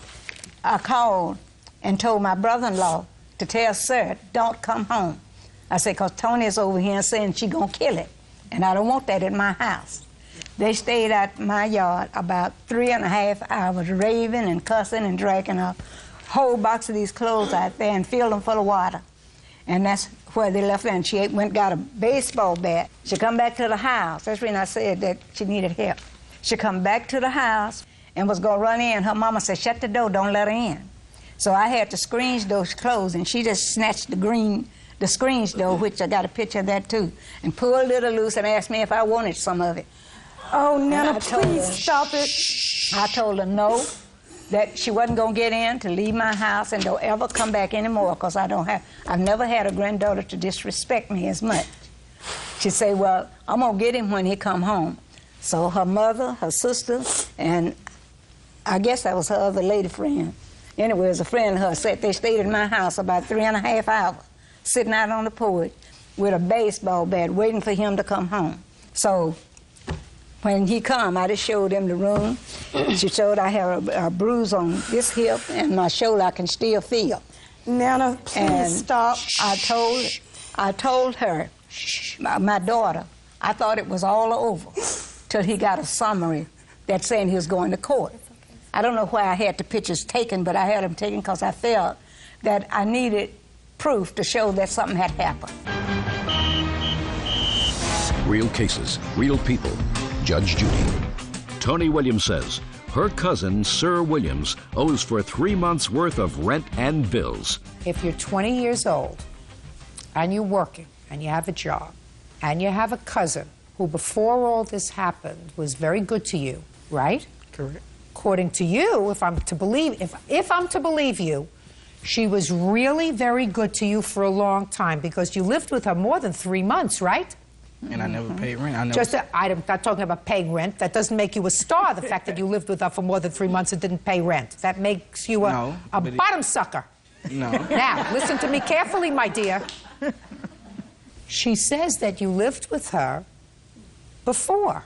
I never paid rent. I never was supposed to. I understand you didn't pay rent. She said you lived with her before, which means she was good to you. Correct. So why is she suing me then? After I'm finished with him, have a big boy discussion with him. Maybe he'll get it from you. Maybe he'll get it from you. You have to explain to me, sir, why someone who has had a history of being nothing but nice to you, let you live with her, supported you, got you a job, all of a sudden would turn on you like that. You have to explain that to me. It doesn't make sense. There's no explanation for that. I don't know why she did that. Are you still in the military? No, ma'am, I'm not. You didn't have a psychiatric discharge, did you? No, ma'am, I didn't. Not crazy. She bleached my clothes. No, ma'am, I did not. Just a second. Miss Williams. Miss Williams, listen, look at me. Yes, ma'am. Angry. You were, I believe, your grandmother. You went to the house, you and a friend, and you were absolutely beside yourself for whatever reason. So I believed you bleached his clothes. I did not, madam. Showed them pictures. Yeah, you probably did. I'm sorry. Probably did. I did not. Probably did. I have a witness here can attest to this fact. Not only was it us, it was not another woman with me. It was myself, my sister, who drove me over there because I was upset. She didn't want me driving. There was a guest, a neighbor, actually, who came over to us, and we were not in the yard 3.5 hours. I was in there maybe 45 minutes. I don't know. I was upset. Long time. My mom was calming me down. I did not have a bat. Anyway, this neighbor came over to us. I even had a friend that came in. Sir owed him money. I'm guessing. That's what he told us. My sister can attest to this. I did not bleach his clothes. I didn't even steal my radio that he stole from me, that my mother gave me on my 30th birthday. And as far as those pictures, to be honest with you, I think maybe they staged that. I love my grandmother to death. Now, you have no clue as to how much you've hurt me today. You have no idea. And to say that I hit you, I would never intend to yell and scream at my mother, too. I wasn't even raised that way. Just a second. So you're not saying that she hit you? She shoved me. Shoved you? Yeah, up against the wall like that. Miss Williams, I believe that you are owed a certain amount of money. I believe that your cousin agreed to pay for the utilities. No, I did not. Don't interrupt me! Listen to me. I may be wrong. This may be one of the few times since 1947 that I have been wrong. It's not. I'm willing to live with it, because if you did not agree to pay some share of the living expenses, I'm prepared to be comfortable in the fact that you should have. So I find that there was an agreement, and if I'm wrong, I'm prepared to live with it. Do you understand, sir? Sir, do you understand that, sir? I don't think I should have paid anything. You wouldn't. Listen to me. Don't speak to him. Don't speak to him. Because if that was the case, why would all the other times when I stayed with her, I wasn't obligated to pay any rent? Why all of a sudden now when her bills get outrageous, now she wants Because me to now, pay? sir, you are a big boy. And you signed the lease. And you owe her $1,070. Also, the lease says that I was an occupant. She was the leaseholder. And you've got a big fresh mouth, so I'm dismissing your counterclaim. That's all. Step out. Parties are excused. You may step out. Versus Lawson. Parties have been sworn in, Judge. You may be seated. Folks, have a seat, please. Miss Wages, it is your claim that Mr. Lawson, who used to be a friend of yours, assaulted you when you were out camping with him and with some of his friends. Mr. Lawson says that you absolutely were not assaulted. What happened is you got into sort of a scuffle and you fell and had a seizure. Is that right, sir? Yes. How do you know him? I met him through a friend of my cousin's. Were you dating him? No. But you decided to go camping with a group. Right. And where were you going camping? Carlsbad State Beach. You have to keep your voice up. I'm old. I'm sorry, it's the Carlsbad State Beach. How many people were going? Well, Justin and I, we went together. This is Justin? That's correct. Okay. It was approximately 2 families, maybe 5 people each family, maybe like 12, 13 people. Okay, now tell me about this episode that you had. We had a great day. We hung out at the beach with his friend Kenny and their family, and his younger brother. He had started drinking over the day, which I didn't really see as a problem. You mean Justin? Correct. We eventually decided that the sleeping arrangements would be we would sleep in the bed of his truck with an air mattress because everything else was taken. The tents were taken, the RV was taken. So who was going to sleep in the truck on an air mattress? Justin and I. Okay. What happened was he started to get like fresh on me and trying to hook up. At the truck? Yeah, when we were in bed after everybody else had gone to bed too. I told him I don't want to hook up with you. I expressed so I wasn't initiating the same type of relations back. And it was an uncomfortable situation. I wasn't interested in doing it. It was cold. The air mist from the ocean was getting us wet. The air mattress was going flat. I mean, it was just a bunch of things. I wasn't interested. And not romantic. Yeah, it wasn't romantic. And there were a bunch of people like in tents like around next to the truck. So it wasn't. So even if you had been so inspired, it wasn't an ideal situation. Right. Well, men don't get that. Sometimes. They could have mist on their face. They could have soot on their face. It could be raining rodents. It doesn't make any difference. Yeah. Very often they don't need that kind of inspiration. So what happened next, Miss Wages? Well, after telling him no, he just became really annoyed with me, and he was calling me baby, he was calling me the B word, and all these other things. So I told him, I'm going to leave if this is how you're going to treat me. So I got out of the truck and went to the exit of the campsite of our lot and then went to the right. Unfortunately, that's a dead end. It's not an exit to leave the park. What time is this? Maybe 9:45, 9:30. How did you plan on getting home? My mom lives less than a mile away on Coast great. Highway, so I was going to walk So you're going to walk home? Mm-hmm. Go ahead. So I started to walk down there, and he followed me down. He started in on me, started talking to me, you can't leave, you can't do this. So he started grabbing my arms, and he was really adamant about making his point to me. And he grabbed my biceps right here and then was shaking me, and he was screaming at me, literally screaming in my face. We heard a noise from about 200 feet off, like adjacent behind us. And we looked over, and I saw his friend Kenny and then Kenny's cousin. And I mean, it's unmistakable because Kenny's 6'7". So I mean, there are not too many people that are tall. So I was like, you know, that's Kenny. He can see you. You better stop. He's watching you. So he stops. He starts to calm down, and he's telling me, please don't be mad at me. Just please. He was like begging me, literally like crying and doing these motions. And so I was, okay, well, if you can settle down, then I'll go back there. So I go back, and he had even tried to hold my hand on the walk back. But I was just like, you know, no, I'm not gonna hold your hand after you've just been doing that and shaking and stuff. And he got mad about it and stayed behind. And so I went back to the campsite by myself. When I arrived there, I saw Kenny and his cousin sitting there. And he looked really somber, and he's sitting there and he's asking me, are you okay? Is this Kenny? That's Kenny, yes. You remember that happening? I don't remember me saying if she was okay or anything. I just remember the incident. Good. All right, let's get to it. So you're back at the campsite now. Mm-hmm. So I'm sitting there with Kenny. He's asking me if I'm okay and whatnot. Justin comes up and he says, get over here. And I turned to him and I said, listen, I've already explained to you, if you're going to talk to me that way, I'm not going to talk to you. So he comes, asks nicely, please, I just want to talk to you. Starts bothering me with that begging again. So I go talk to him again. And I decide, okay, we can go to sleep now. This is enough of this. Let's just let it go. So we go into the bed, and he starts to do it again. He was like, you know, getting close to me and trying to kiss me and stuff, and I was like, you know what, finally, I'm gonna leave. I listed off the reasons why. Okay, you should have done that the first time. So, you got out of the truck. What happened when you got out of the truck? This time I went the right way down to the exit, and he comes running up behind me, telling me, don't leave, don't leave. And he grabs my arms again. So that time, I was really fed up with the situation. My hands were like this, and I pushed him, like, forward. I was like, get off of me. And I started walking away, and he really couldn't handle the fact that I was walking away. Well, you called him a name also. Well, I called him a moron in the end. Okay, so you called him a moron. And after you called him a moron, what happened? Well, what happened is he called me a firsthand, and then I said, I can't be a I'm not sleeping with you, you're a moron. Okay. And then so he got mad at me calling him a moron, and he said, oh, I'll show you what a moron is. And he drew back, and then he socked me in the face, and after that, I don't remember anything at that point until I was in the ambulance. You have medical report? Certainly. Can I see them, please? Sure. Judge Judy continues in a moment. You could fall over here, you could fall over here, fall on the front of your face, but to fall and get this part of your face, that's quite a trick. You ought to be in Cirque du Soleil. And later today. Who is this, by the way? This is my girlfriend, Your Honor. Does she have anything to contribute to this case other than, you know, looking nice? No, just she decided to come with you, to irritate her. Real cases, real people. Judge Judy.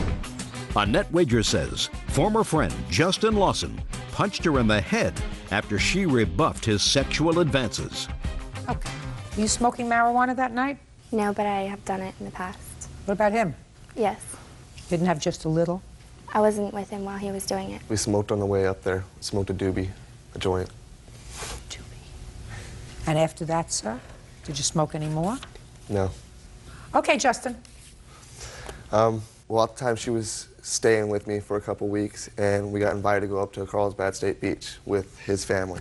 I decided to ask her if she wanted to go along. She said yes, that would be cool. On the way up there, everything was fine. We got up there and stopped at the campsite, had some dinner, and everything was going okay. Yes, I was cuddly with her. At the time, we were intimate. And you were intimate? Yes, at the time before. Just a second. For the first time? No, this is for 2 weeks prior that we hooked up, and that's when she was living with me. We went to the bar that night. Is that right? I had known him for a week, and I wasn't living with him. I was staying with my girlfriend who he knew. The question is, had you been intimate with him before the night of the 15th of July? A week prior, yes. You had been? Mm-hmm. Okay. So when you got into the bed of the truck, you were anticipated that this was going to be a recurring theme? Not necessarily. Yes, I can say I had been drinking that night. I got in and just pretty much put my arm around her and cuddled like I would do any other time. Yeah, I might have touched her stomach or rubbed her leg and gave her the wrong impression. Yes, she got out of the car and she walked away. I chased her down because at the time I had feelings for her. I liked her. So I followed her, asked her what was going on, and she said she wasn't happy and that she wanted to leave. We went for the walk, talked about it and everything was fine. All the way back, she was being kind of loud, and she wanted to go into the campsite and get one of her bags or something. I told her that we couldn't go in the campsite until she got a little bit quiet because his parents were sleeping at the time. And she didn't like that fact at all. You know, she wanted her bag out of my truck right then and there. She wasn't going to stay with me that night. She wanted to go home. So she wanted to go back to the campsite to get her bag to leave. Yes, out of my truck at the time. And at the time, I couldn't let her in just because of my parents were sleeping and she was being loud. She was being belligerent. At the time of that, Kenny walked up with his cousin, asked us what was going on. She said nothing was going on and went in and got her bag or whatever. Well, she started walking off, and I called her name for walking off. Called her a name? Yes, I called her a B for walking off, you know. You mean for leaving? For leaving, yes. I didn't understand what was going on. I didn't understand what was happening. All night long, everything was great. Through dinner, everything was great. And then... Well, this was the second time, Justin, that she was trying to leave. Yeah, she tried to walk away, and I stopped her before, yes. So why didn't you just let her leave? Well, the second time when she turned around, you know, I said, you know, I don't know why you're being a B. You know, I don't see why we can't just talk and see what's going on. Because I didn't know what was going on. All of a sudden, she just turned on me. I mean, it was... All night long, she was cool, and then all of a sudden, she turned on me, and it was totally a different face. So finally, I told her, I said, well, yeah, why don't you go home? And so she started walking or whatever. Well, I said something underneath my breath, and she heard me, and she didn't like what I said. To this day, I cannot remember exactly what I said. I might have called her an H or something, but I don't know for sure. She turned around, came over, and started pushing on me. She lunged the last time. I stepped out of the way. She fell down. She was laying on her face. I waited for her to get up or whatever, and she didn't move at all, so I rolled her over, and she was having a seizure. At the time, he ran in and got his dad. His dad's a diabetic, has seizures and stuff. So he's like, she's having a seizure right now. Don't touch her. Who said that? His father. I don't care what you say his father said. That's hearsay. If his father wanted to support your position, he could have been here. He's at work, so... That's your story. Your story is she fell over and she was having a seizure. Yes. She never had a seizure before in her life. Well, the paramedics, when they came to pick her up, she got up and walked to the ambulance herself. You know, she was... Did you tell the paramedics she had a seizure? No, are you the friend that told the paramedics that she had a seizure, Justin? I told the ranger that I thought she was having a seizure. You told the ranger that you thought she was having a seizure? Yeah. How from a seizure did she have a swollen problem with her temporomandibular joint? Because she fell face first on the ground. You fall face first. You fall over here. You don't fall on your side. Well, when I rolled her over, she was laying with her face like this, like with her arms out. Justin, I don't buy that, honey. Well, I'm sorry. Justin, I don't buy that, my dear. Do you know why? Because it doesn't make sense. Because if you're having a seizure and you fall, and even if you fall on your side, you fall on this side of your head, you don't.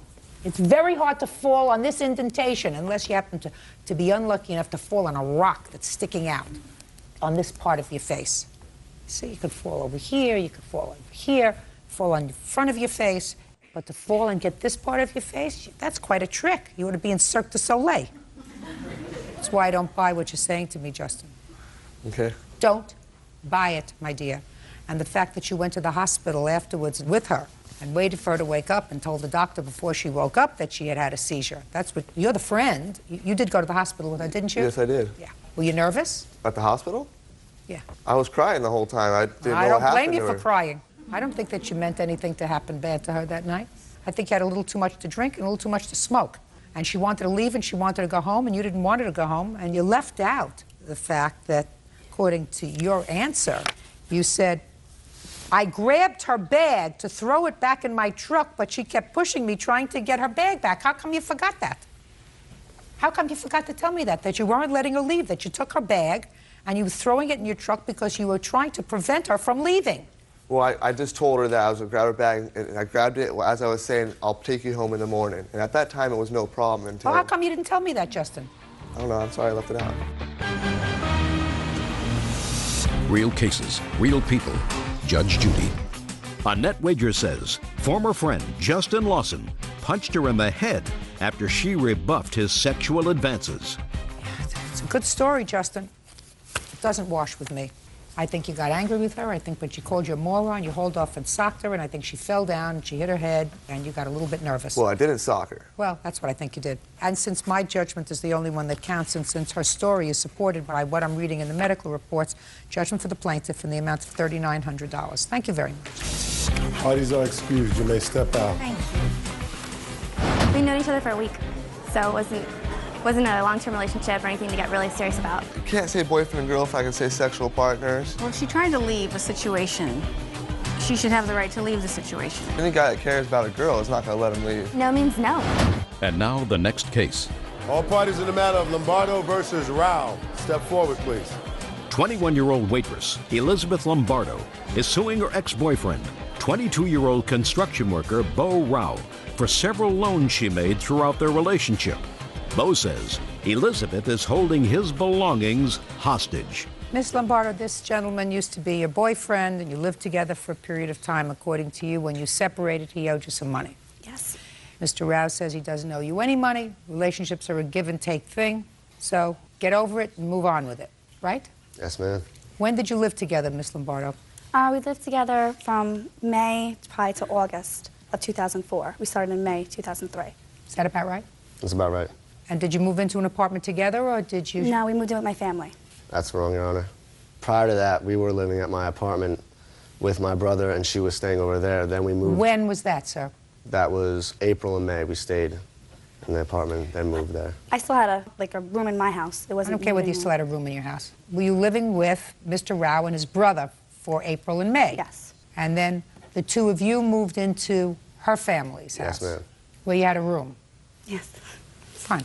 So what does he owe you money for? Throughout the course of our relationship, the defendant didn't have a job, so I helped support him. Okay. From a dental bill, his car windshield was smashed. Dentist, car you said payments, dentist municipal twice. court payments. Your Honor, I had a job. So you gave him money? Yes. And? We had a verbal agreement when we were going out that he would pay it back. Well, tell me about the verbal agreement that he would pay it back. Just throughout the court, he would pay me money when he had money, and when he didn't have a job, I was always forking out money for him. How often? 5 times, 10 times, 20 times? There was always, it was constant. And he always said to you, you know, you have 20 bucks, I'll pay you back. You have 50 bucks, I'll pay you back. Yeah. Right? Go ahead. Then when we separated, we decided he was going to make payments of $40 a week, in which he never continued to do. I received one payment of $50. Just a minute. Well, how did you come up with the amount that he owed you? We kept it in mind at all times. It was Did you? No, Your Honor, when we were going out, we weren't keeping... When you moved out, did you agree to pay her a sum of money? Oh, no, Your Honor. You did not? No, Your Honor. When you separated, did you sit down and write up something? Yes. Let me see it.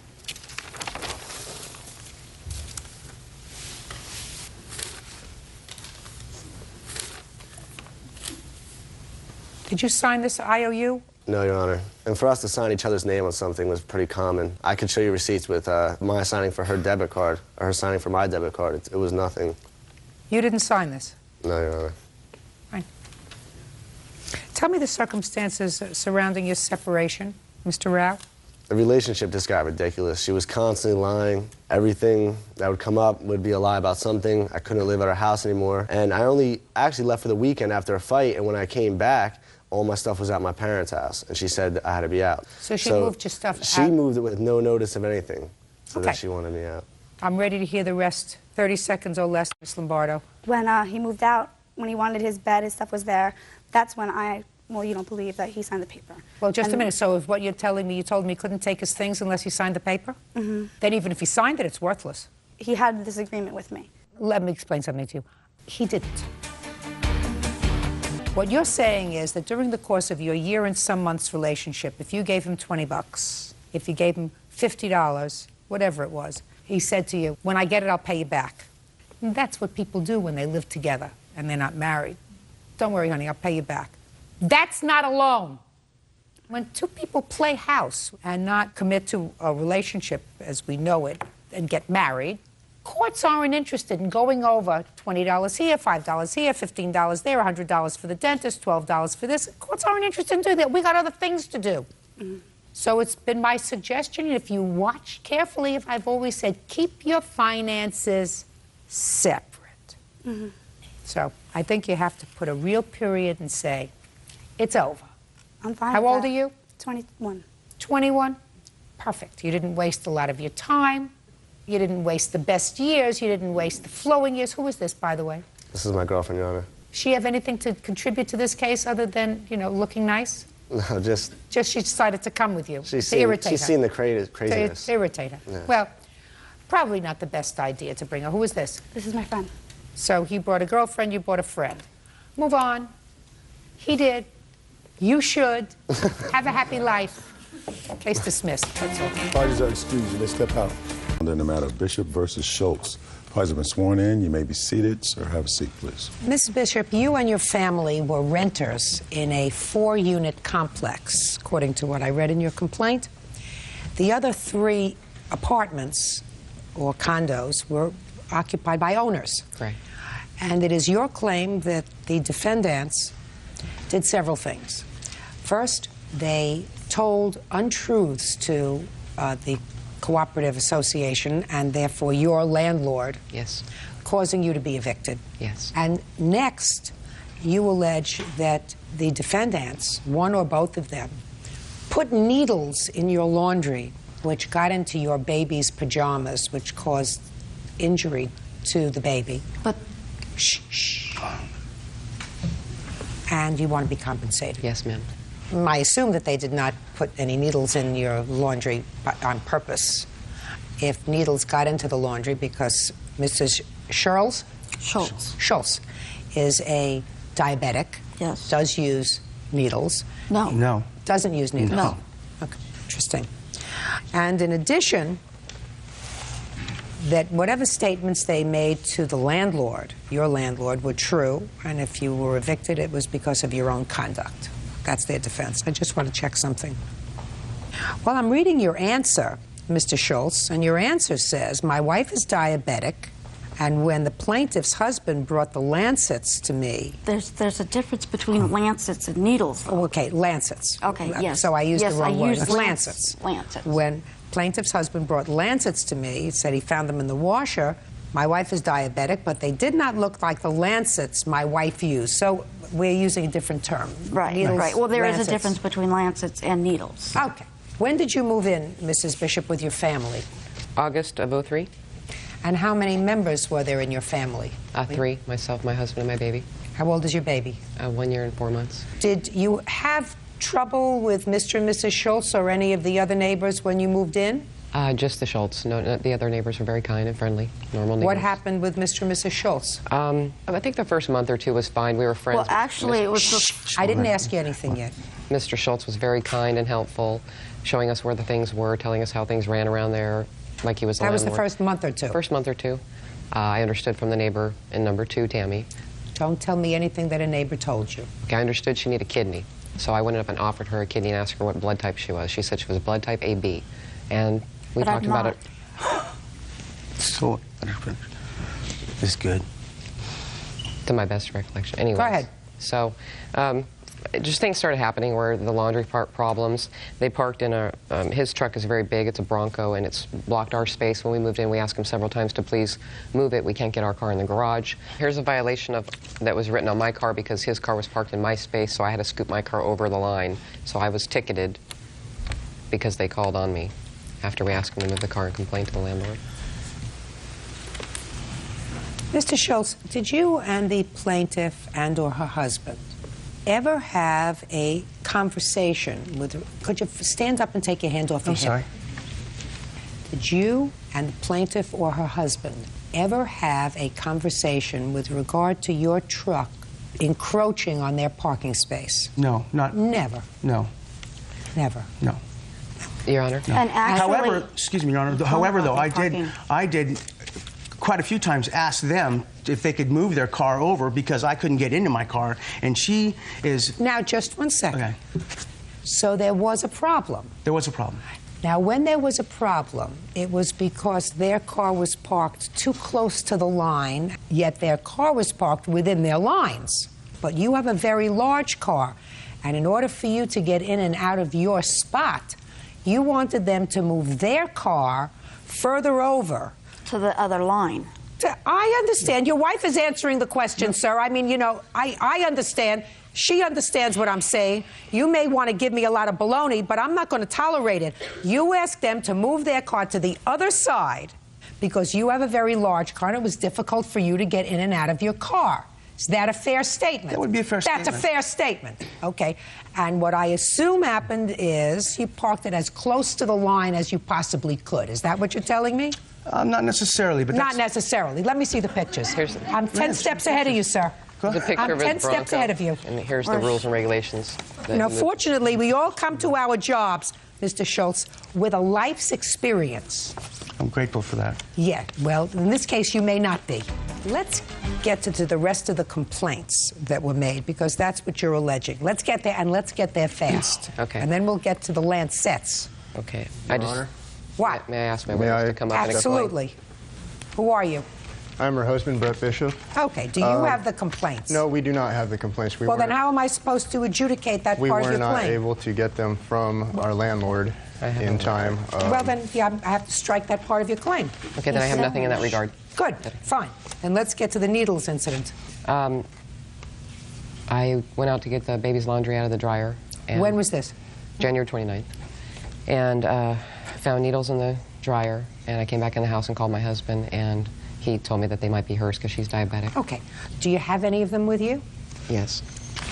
And this was before you put any clothes on the baby? No. What do you mean no? Similar of what the needles look like.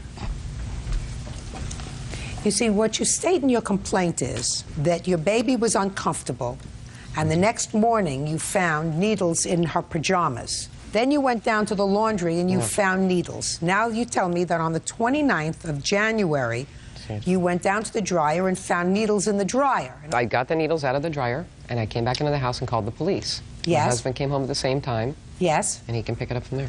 The police officer went and spoke with Mrs. Schultz. Listen to me. Were you there when the police officer spoke to Mrs. Schultz? I was not in his presence. He spoke to her on her balcony. We waited in the house. He came down and told us what she said. That's hearsay. I'll look at a police report if you have it. Yeah, we have a police report. They said they didn't have anything. In that police report, she admits that the needles were hers. Shh. Sorry. Now, according to the police report, I'm just telling you what the police report says. Okay. It says that you advised the police that the needles were left in your clothing by accident. I got it. What's next? We have photographs of the needle, and we did not know that where the needle came from, where the scratches came from originally. I don't know what scratches you're talking about, Matt. I have no clue as to what scratches you're talking about. We found a needle later in my baby's diaper. After we phoned the police, we discovered that the scratches that were on her that were not on their. I have no idea what you're talking about, madam. I asked you, tell me about the incident involving the needles. Okay. And you told me on the 29th of January you found needles in the laundry. And now you're talking to me about scratches, and I have no clue as to what you're talking about. On the 28th night, I put my baby to bed. In the morning when she woke up, my husband... It was on the 9th. What you tell me? On the 9th, we put our baby to bed. I usually put the baby to bed, and she had no scratches to her labia area. She was very fussy that night. We thought she was teething. The next morning when I got up to take her to the nanny, I noticed when I was changing her, she had a dirty diaper, so I wiped her up and I noticed that there were scratches to her vagina area. We have pictures. What kind of diapers do you use? Pampers. Well, how could she have scratches to her vaginal area? That's where we're getting at, is the whole reason why we're here is the needles that this lady put in our laundry somehow got into our baby's diaper, scratched up her labia. We have pictures to document that. We have pictures of the needles and the emergency room doctor. We dug through the diaper pail. Saw those.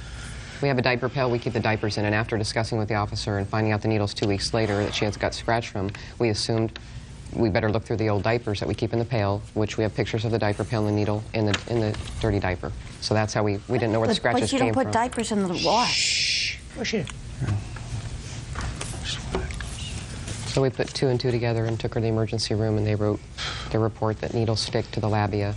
And they did the HIV test on her, hepatitis testing. And so what you're telling me is, I mean, I don't know what these pictures show, madam. You're showing me a picture of a dirty diaper with a blue needle in it. Is that what you're showing me you found? Yes. I don't believe you. I don't believe that 2 weeks later you kept dirty diapers in a pail. The baby goes to the nanny Monday through Friday. Let me explain something to you, madam. I do not believe that you kept dirty diapers in a pail from January 9th to January 30th. I don't believe it. It doesn't make sense. And if it doesn't make sense, it ain't true. Judge Judy continues in a moment. And later today... I assume that you have a busy life. I want to know why you're suing him over swimsuit and shoes. I'm just curious. Yet you took time out to file a lawsuit about your swimsuit and shoes. Real cases, real people. Judge Judy. Renee Bishop says her former condo neighbors, Michelle and Perry Schultz, put needles into a laundry dryer, causing injury to her baby. Renee also claims the Schultzes lied to the landlord and got her evicted. I believe that you probably found a couple of her needles in the dryer. That's a possibility. And maybe you figured you could parlay that into something else, but I do not believe, and I'm not crazy about their attitude, especially his. I'm not sure about hers yet, but especially his. But if you think you're going to parlay that into a monetary award, you are wrong, because I do not believe this evidence, which is a 2-week-old diaper that you kept in a pail in her room and happened to open it up and found within the diaper that your husband said he changed on the 9th of January, a blue needle that he overlooked. I don't buy it. It was My problem is that 3 weeks later, or 2.5 weeks later, when you found this, you took your child to the emergency room? Mm-hmm. What date did you take the child to the emergency room? The 29th. 29th. So what you're telling me is you didn't see the problem on the 9th. Yes, we did. Well, show me what you did. I took her to my doctor for shots. 2 days later, she had a date for shots. There's red marks on the buttocks. Let me see. Let me see. 2 days later, let me see what the report says. Well, infant. Red marks on Red buttock. mark on buttock. That's not what your husband just told me. Your husband told me that she had needle punctures on her labia. Listen, what do you think? I was born yesterday. Your case is dismissed. They may have not been good neighbors, and they may have done a lot of things that were nasty to you, but you're not going to parlay that. My only problem is you did take the child 2.5 weeks later to an emergency room where somebody found a needle prick on the child.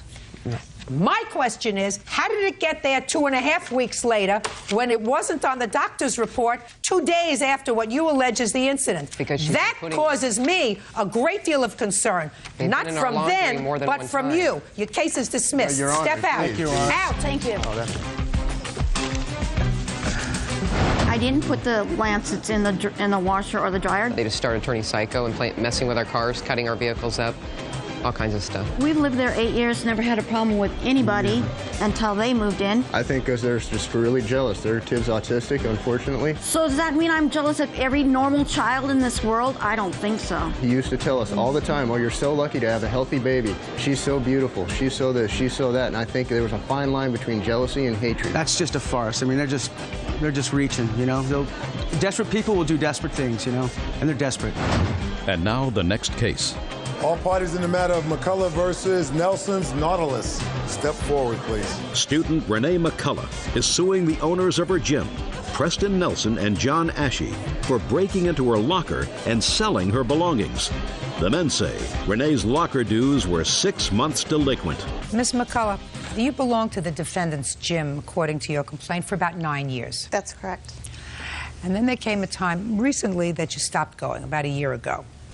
And it is your claim that they clipped the lock off your locker after several months and got rid of your stuff. You want them to pay you $600 for what you claim was in the locker. When did you first rent your locker? The first time I rented it was for a year. It was in November of 2001. And how much was the rental on the locker for that year? I paid $100. He gave me a break. I paid a year in advance. Is that right? That sounds correct. Okay, $100 for the year. That was in 2001. Yes, ma'am. Did you pay in 2002? Is not an answer. No. Why not? Because it was my understanding when I paid for my year in advance that it would be included in my automatic payment out of my bank, and in the event that it wasn't, that Preston would let me know. Did you have that conversation with her? I couldn't. I would say yes, I did. We could not find any paperwork to show that, and so I don't know where it all fell short, but I have no paperwork that would show that. Typically, it was a prepaid year only. Okay. When did you stop going to the gym at all? At approximately middle of 2002. And when did you go back? The end of July of 2003. And when you went back in July of 2003, you found your locker opened? Exactly. Okay, well, you know, that's well over a year ago. What have you done the last year? After I found out my lock had been cut off, I spoke to Mr. Ashby, and he said he had to speak to his wife to find out where my belongings were. He thought that they still had them on the premises. At that time, I found out that no, they were no longer there. I left a note with Mr. Ashby concerning, you know, I had quite a bit of belongings in that locker, and that if they would pay me for my swimsuit and my shoes, I would go away. Do you work? I assume you do. I did previous to this, yes. What are you doing now? I'm going back to school. How do you support yourself? Through my husband. Oh, okay. So your family supports itself? Yes, ma'am. And you're going back to school. What I want to know is, I assume that you have a busy life. I want to know why you're suing him over swimsuit and shoes. I'm just curious. Yet you took time out to file a lawsuit about your swimsuit and shoes. It's the principle of the thing. I expect that if they run a business, that they need to comply with the laws that regulate the renting of areas. Well, but the truth of the matter is, Ms. McCullough, from what you tell me, you didn't go back to the gym for almost a year. And during that period of time, the locker was really not paid for. You assumed that it was going to be paid for. You assumed that they would notify you in the event that it wasn't paid for. Have you lived in the same place all the time? Well, what I don't understand, Mr. Nelson, quite frankly, is why couldn't you just send her a note? Drop her a note and say, listen, we're going to empty out your locker because it hasn't been paid for, and it has to be paid for. You know, you better come and get it within the next 2 weeks. Right. That really, a lot of the specifics, when Johnny came on board, the records were not well kept. We didn't have an automatic payment system in place for lockers. That was something that was discussed, but primarily it's a membership, tanning, health club. Okay. So what Ms. McCullough was asking for initially was $160. Is that right? That's what I have, yes. Right. That's what she said here. Originally, I told him, you've just paid me $160 for my swimsuit and sneakers. That would be fine. And she's here just for the principle of it. Right? Correct. Judgment for the plaintiff in the amount of $160. That's all. Thank you. Parties are excused. 76 on the calendar in the matter of Lewis versus Christensen. Parties have been sworn in, Judge. You may be seated. Folks, have a seat, please. Mr. Lewis, who is this young lady? This is my fiance. And Miss Christensen, who is this gentleman? This is my husband, Jamie. Are these people here for moral support? Is that what this is all about? Character. Character. I acknowledge the fact that the two of you have a character. You also have a child together. Yes. You have any other children? No, I don't. You have any other children? I have 2 other children. How old are they? A 4-year-old and a 16-month-old.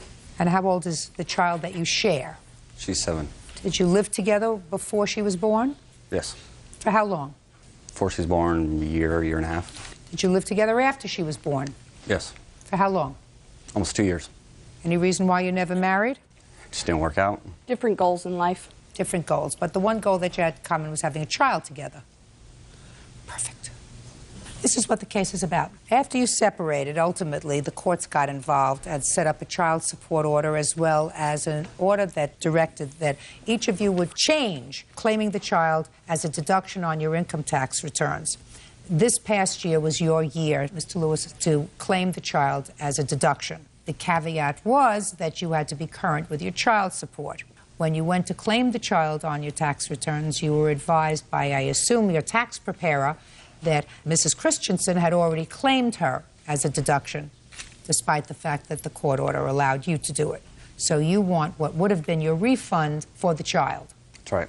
Ms. Christensen says that you were not current in your child support payments, and therefore it didn't trigger your claiming the child as a deduction. She is counterclaiming for some nonsense, which says that because your check is garnished for your child support, a certain amount is deducted for administrative costs for the deduction of your child support, and she thinks that you should pay her that amount. That's what your counterclaim is. It's really nonsense. That's something that the state imposes, not the plaintiff. Okay? Let me see the last order of support and the first order of support. That's the only order that was made. Yeah. One order. One. Mm-hmm.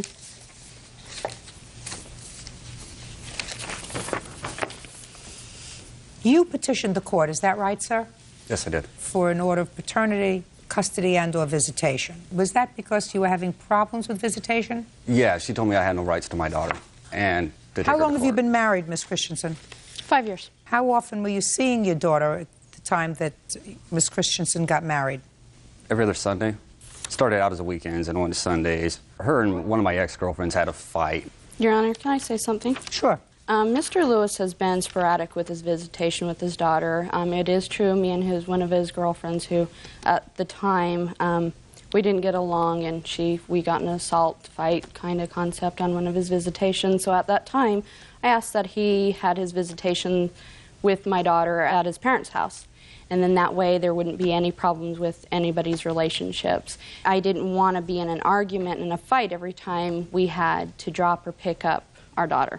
I didn't want to go over to his house and be assaulted by his girlfriend. Well, that's absolutely correct. You shouldn't be in contact with anybody, but that doesn't mean he has to have visitation with his child at his parents' house. I understand that, Your Honor, but Mr. Lewis has been in and out of jail for drug charges. He's led a very colorful life, and I didn't feel that Did you my know daughter... about that when you had a... I did, and he was going to rehab. I'm speaking. Did you know about that when you had a child with him? Correct, and he was going to rehab. Then you picked him. Mm-hmm. He's your child's father. Mm-hmm. That's all. Can't come as a surprise to you. Okay. It's clear pursuant to this agreement, Ms. Christensen, that Mr. Lewis had the right to claim your daughter on his tax returns for this year. And you did.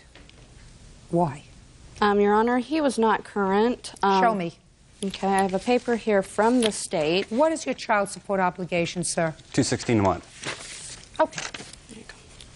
He was not current on his child support or his medical obligations. Just a second. Wait 1 second. I'm looking at January. I want to find January. I have one starting from January. Okay. How much is owed? Just take a look at it, and I want you to read out. $46.14 was owed. $46? Correct. On just the child support. Just a second. That's all I'm interested in. $46. Correct, Your Honor. So that's not a reason to claim the child on your tax returns as a dependent. I will tell you that right now. Shh. And aside from the fact that he says he paid it, that $46 from whatever amount that was, but at $216 a month for the past year, if what he is $46 in arrears, I think it's overreaching, Mrs. Christensen, for you to claim that is the reason that you didn't follow the court order. You say it's more than that. So tell me what's more. I gave him a list of the items that he owed. I'd like to see it. And when did you give him the list? He knew at the time when we... When did you give him the list? I gave him a list in... February 10th. January. And he Just a second. Wait, whoa. Why did you wait until after the first of the year to give him a list that said that he owed Tanner Clinic $25 copay, Visual $45 copay, and health insurance for 2004 $350 yearly? Why? Because Mr. Lewis never contacted me to ask me. I want to tell you something. Anything. You're slick. You're slick, but nasty. You're a slick lady, but a nasty lady. Judge Judy continues in a moment. If you were being a reasonable person, you would have advised him of that on the 1st of December instead of sucker punching him and waiting until he could no longer comply with his obligation. Put your hand down. Does it sound like you're losing? And later today, he filed false charges saying that I was an unfit parent, I can't take care of my children. They came into my house, they found nothing at all to say that I was an unfit parent. real cases, real people. Judge Judy. Eric Lewis says ex-girlfriend Nikki Christensen owes for declaring their daughter on her taxes. Nikki claims Eric is neglecting their child. This was within your control.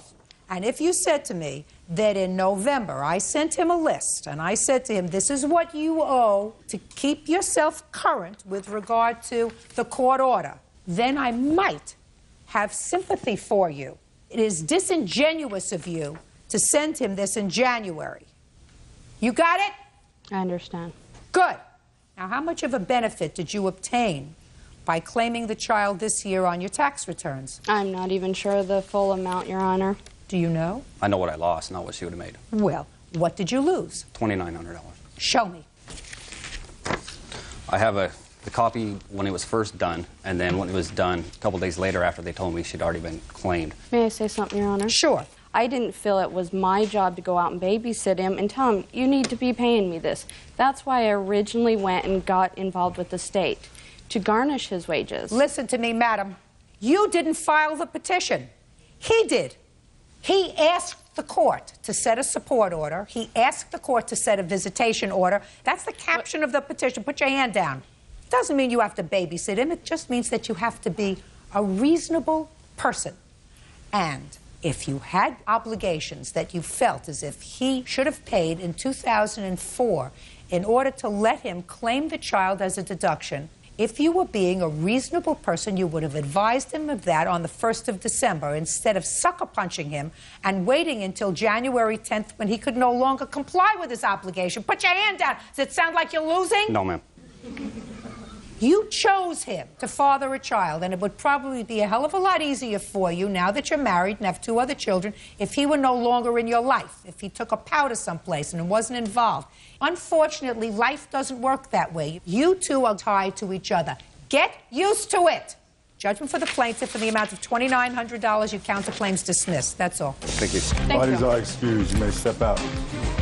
Mr. Lewis has been in and out of her life, and until he's been in a serious relationship, didn't choose to really have a very adequate relationship with his daughter. I had my daughter every other Sunday for 2 years before this. I hope they build and bond and grow. Oh, I'll still have her every other weekend.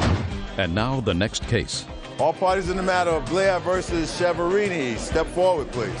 21-year-old nurse's assistant Tricia Blair is suing her ex-boyfriend, 23-year-old construction worker Joseph Cheverini, for unpaid rent and bills. Joseph says he moved out because he caught Tricia smoking marijuana with their kids. Miss Blair, you and Mr. Cheverini lived together. You have a child together, and you have a child from a previous relationship. Yes, ma'am. You signed a lease for an apartment, and the thrust of your complaint is that Mr. Cheverini moved out of the apartment, leaving you with 5 months' rent to pay on the apartment, and you want him to pay the remainder of the lease, which is 5 months. Yes, ma'am. And he says pretty much grow up. You've got a restraining order against him that was bogus. He was forced out of the house, and he has absolutely no intention Yes, ma'am. of paying the rent. So I have a couple of questions. When did you sign the lease?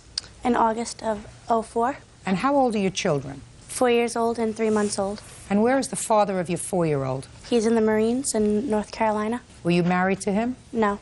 Does he see the child? No, he does not. Does he support the child? Yes, he does. How much does he send? $294 a month, court ordered. When was the last time you were employed? March of last year. Who supported your household while you were living with Mr. Cheverini? I collected disability. What was the nature of your disability? I have to have surgery on my stomach. I was born with intestinal problems, and I've had to have several surgeries to fix it. You mean your disability didn't prevent you from having 2 children, but it prevents you from working? Yes, I can't lift over 5 to 7 pounds. I'm not allowed to lift my arms above my head. I have problems holding down down food. You can't lift food. more than 5 to 7 pounds. Who lifts your babies? Well, my son, he walks, but he Well, was your son a didn't big help. walk when he was 3 months old or 6 months old and 9 I months had old. had surgery prior to that, and I hadn't had any problems until just before I had my daughter. My stomach surgery came undone just because it's been 8 years since I had my last surgery, just from normal wear and tear on my body. How much does your daughter weigh now? Right now, she weighs 13 pounds. Who supported your household for the last year? Me and him, we split things evenly.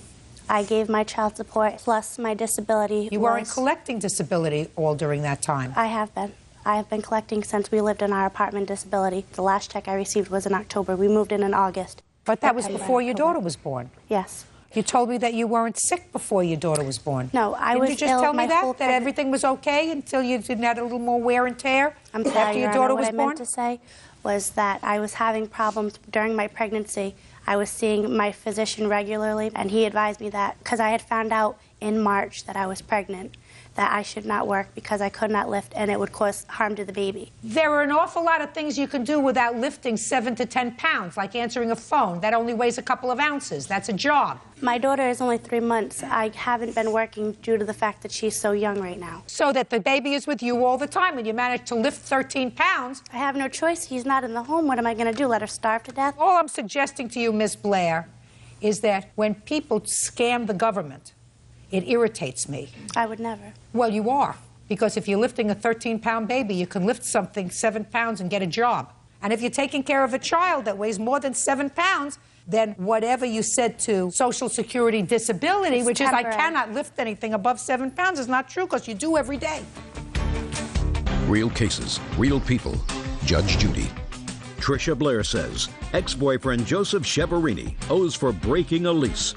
Joseph says Tricia has a restraining order against him. Hey, I forgot what your complaint is. All right. So there came a time he moved out of the house. When did you move out, sir? Just recently, about a month ago. And you took the 2 children with you? Yes. Why? Because I have a problem with her excessive partying. What do you mean excessive partying? What does that mean? You know, drinking and other uses. I don't know. We're in court. You tell me. She drinks and she uses drugs? Occasionally. What kind of drugs? Marijuana. And when you came home from work about a month ago, what was it that precipitated you leaving? The house was full of smoke, and my newborn baby was in the house along with the 4-year-old. What kind of smoke? Pot smoke. Really? Your Honor, that's not true. I'll get to you in a second. What did you say to her? Well, we got into an argument, and she decided she was going to leave with the kids, and I wasn't having that. So I had called the cops to arrest her because she had previous warrants for assault and driving on a suspended license, because I didn't want her to take the kids out of my house. Okay. And that was successful, so they came and they arrested her. Yep. And you took the children. Where did you take the children? To my sister's house. Under what circumstances does Ms. Blair get the children back? She put a restraining order out saying, using false allegations, saying I assaulted her. Yes, Your Honor. I'd like to see the allegations. Saying I've hit her several times and verbally assaulted. All right, so she filed this petition asking for a protective order for herself and for the children. Correct. And she wants temporary custody of the minor child, and that is Jada. That's your daughter. Yep. The other one she doesn't need custody of because she already has custody of that child. And when the police came to your house, what happened? They gave me the papers and they said that I had to release the baby. And did you? Yes, with no problems. And that was when, sir? I don't know. February 23rd, Your Honor. Okay, and in the petition you asked him to stay away from you. Is that right? So how could you ask him for rent? The claim has been dismissed since March 11th. Just a second. So you dismissed the claim on March 11th? Yes. When I was indicating that you were in fear for your life and safety and in fear for your children, you needed a protective order. And I'm asking you, between February 23rd and March 11th, what happened to alleviate your fear? I was hoping to reconcile everything. I wanted to get back together. I was hoping maybe we could go to family counseling. You mean after you said all of these horrible things about him? He Your hit Honor, you, he he kicked you. so many... I'm speaking. He kicked you, he beat you, he hit you in front of your brother, he hit you in front of your sister, and abused you, both verbally and physically. Then you wanted to reconcile with him. We have 2 children, Your Honor. So the answer is, nothing happened between February 23rd and March 11th when you dropped the case. All of a sudden you I had felt spoken safe. with his lawyer. His lawyer was trying to get us into family counseling. We were hoping to make things work for the sake of the children. It didn't work. I know. And now you're living in the apartment? I suggest you stay there. He's not paying for it. I can't You put him, then move. He's not coming back to a situation where, on your whim, you can go and get a protective order put out against him, citing egregious acts of assault where you are in fear for your life, and then miraculously, in a relatively short period of time, without any intervention, that fear is gone. So he would be an idiot to live with you, knowing that you know how to do this. I think he would be an idiot to come back home because you resorted to this in order to get the children back. Your Honor, he filed false charges with Child Family Services saying that I was an unfit parent, I can't take care of my children. They came into my house and they found nothing at all to say that I was an unfit parent. One thing that they should do, is they should do a hair follicle test to see if you use drugs. He has used drugs also. He is addicted to coke. So is what you're telling me is it's okay for you to use marijuana? Your Honor, I have not because, smoked listen to me, you said it, he uses drugs too, is what you said. No, so is what you're telling me is it's okay for you to use drugs because the father uses drugs also? Is that what you're telling me? All I said was... Since my child has been, since I've been pregnant, a long time ago. We've been in a relationship for 2 years. My daughter, it only takes 9 months to conceive a child.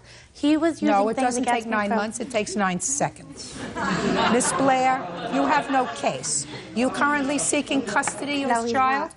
When is your next court date? Supposedly April 4th.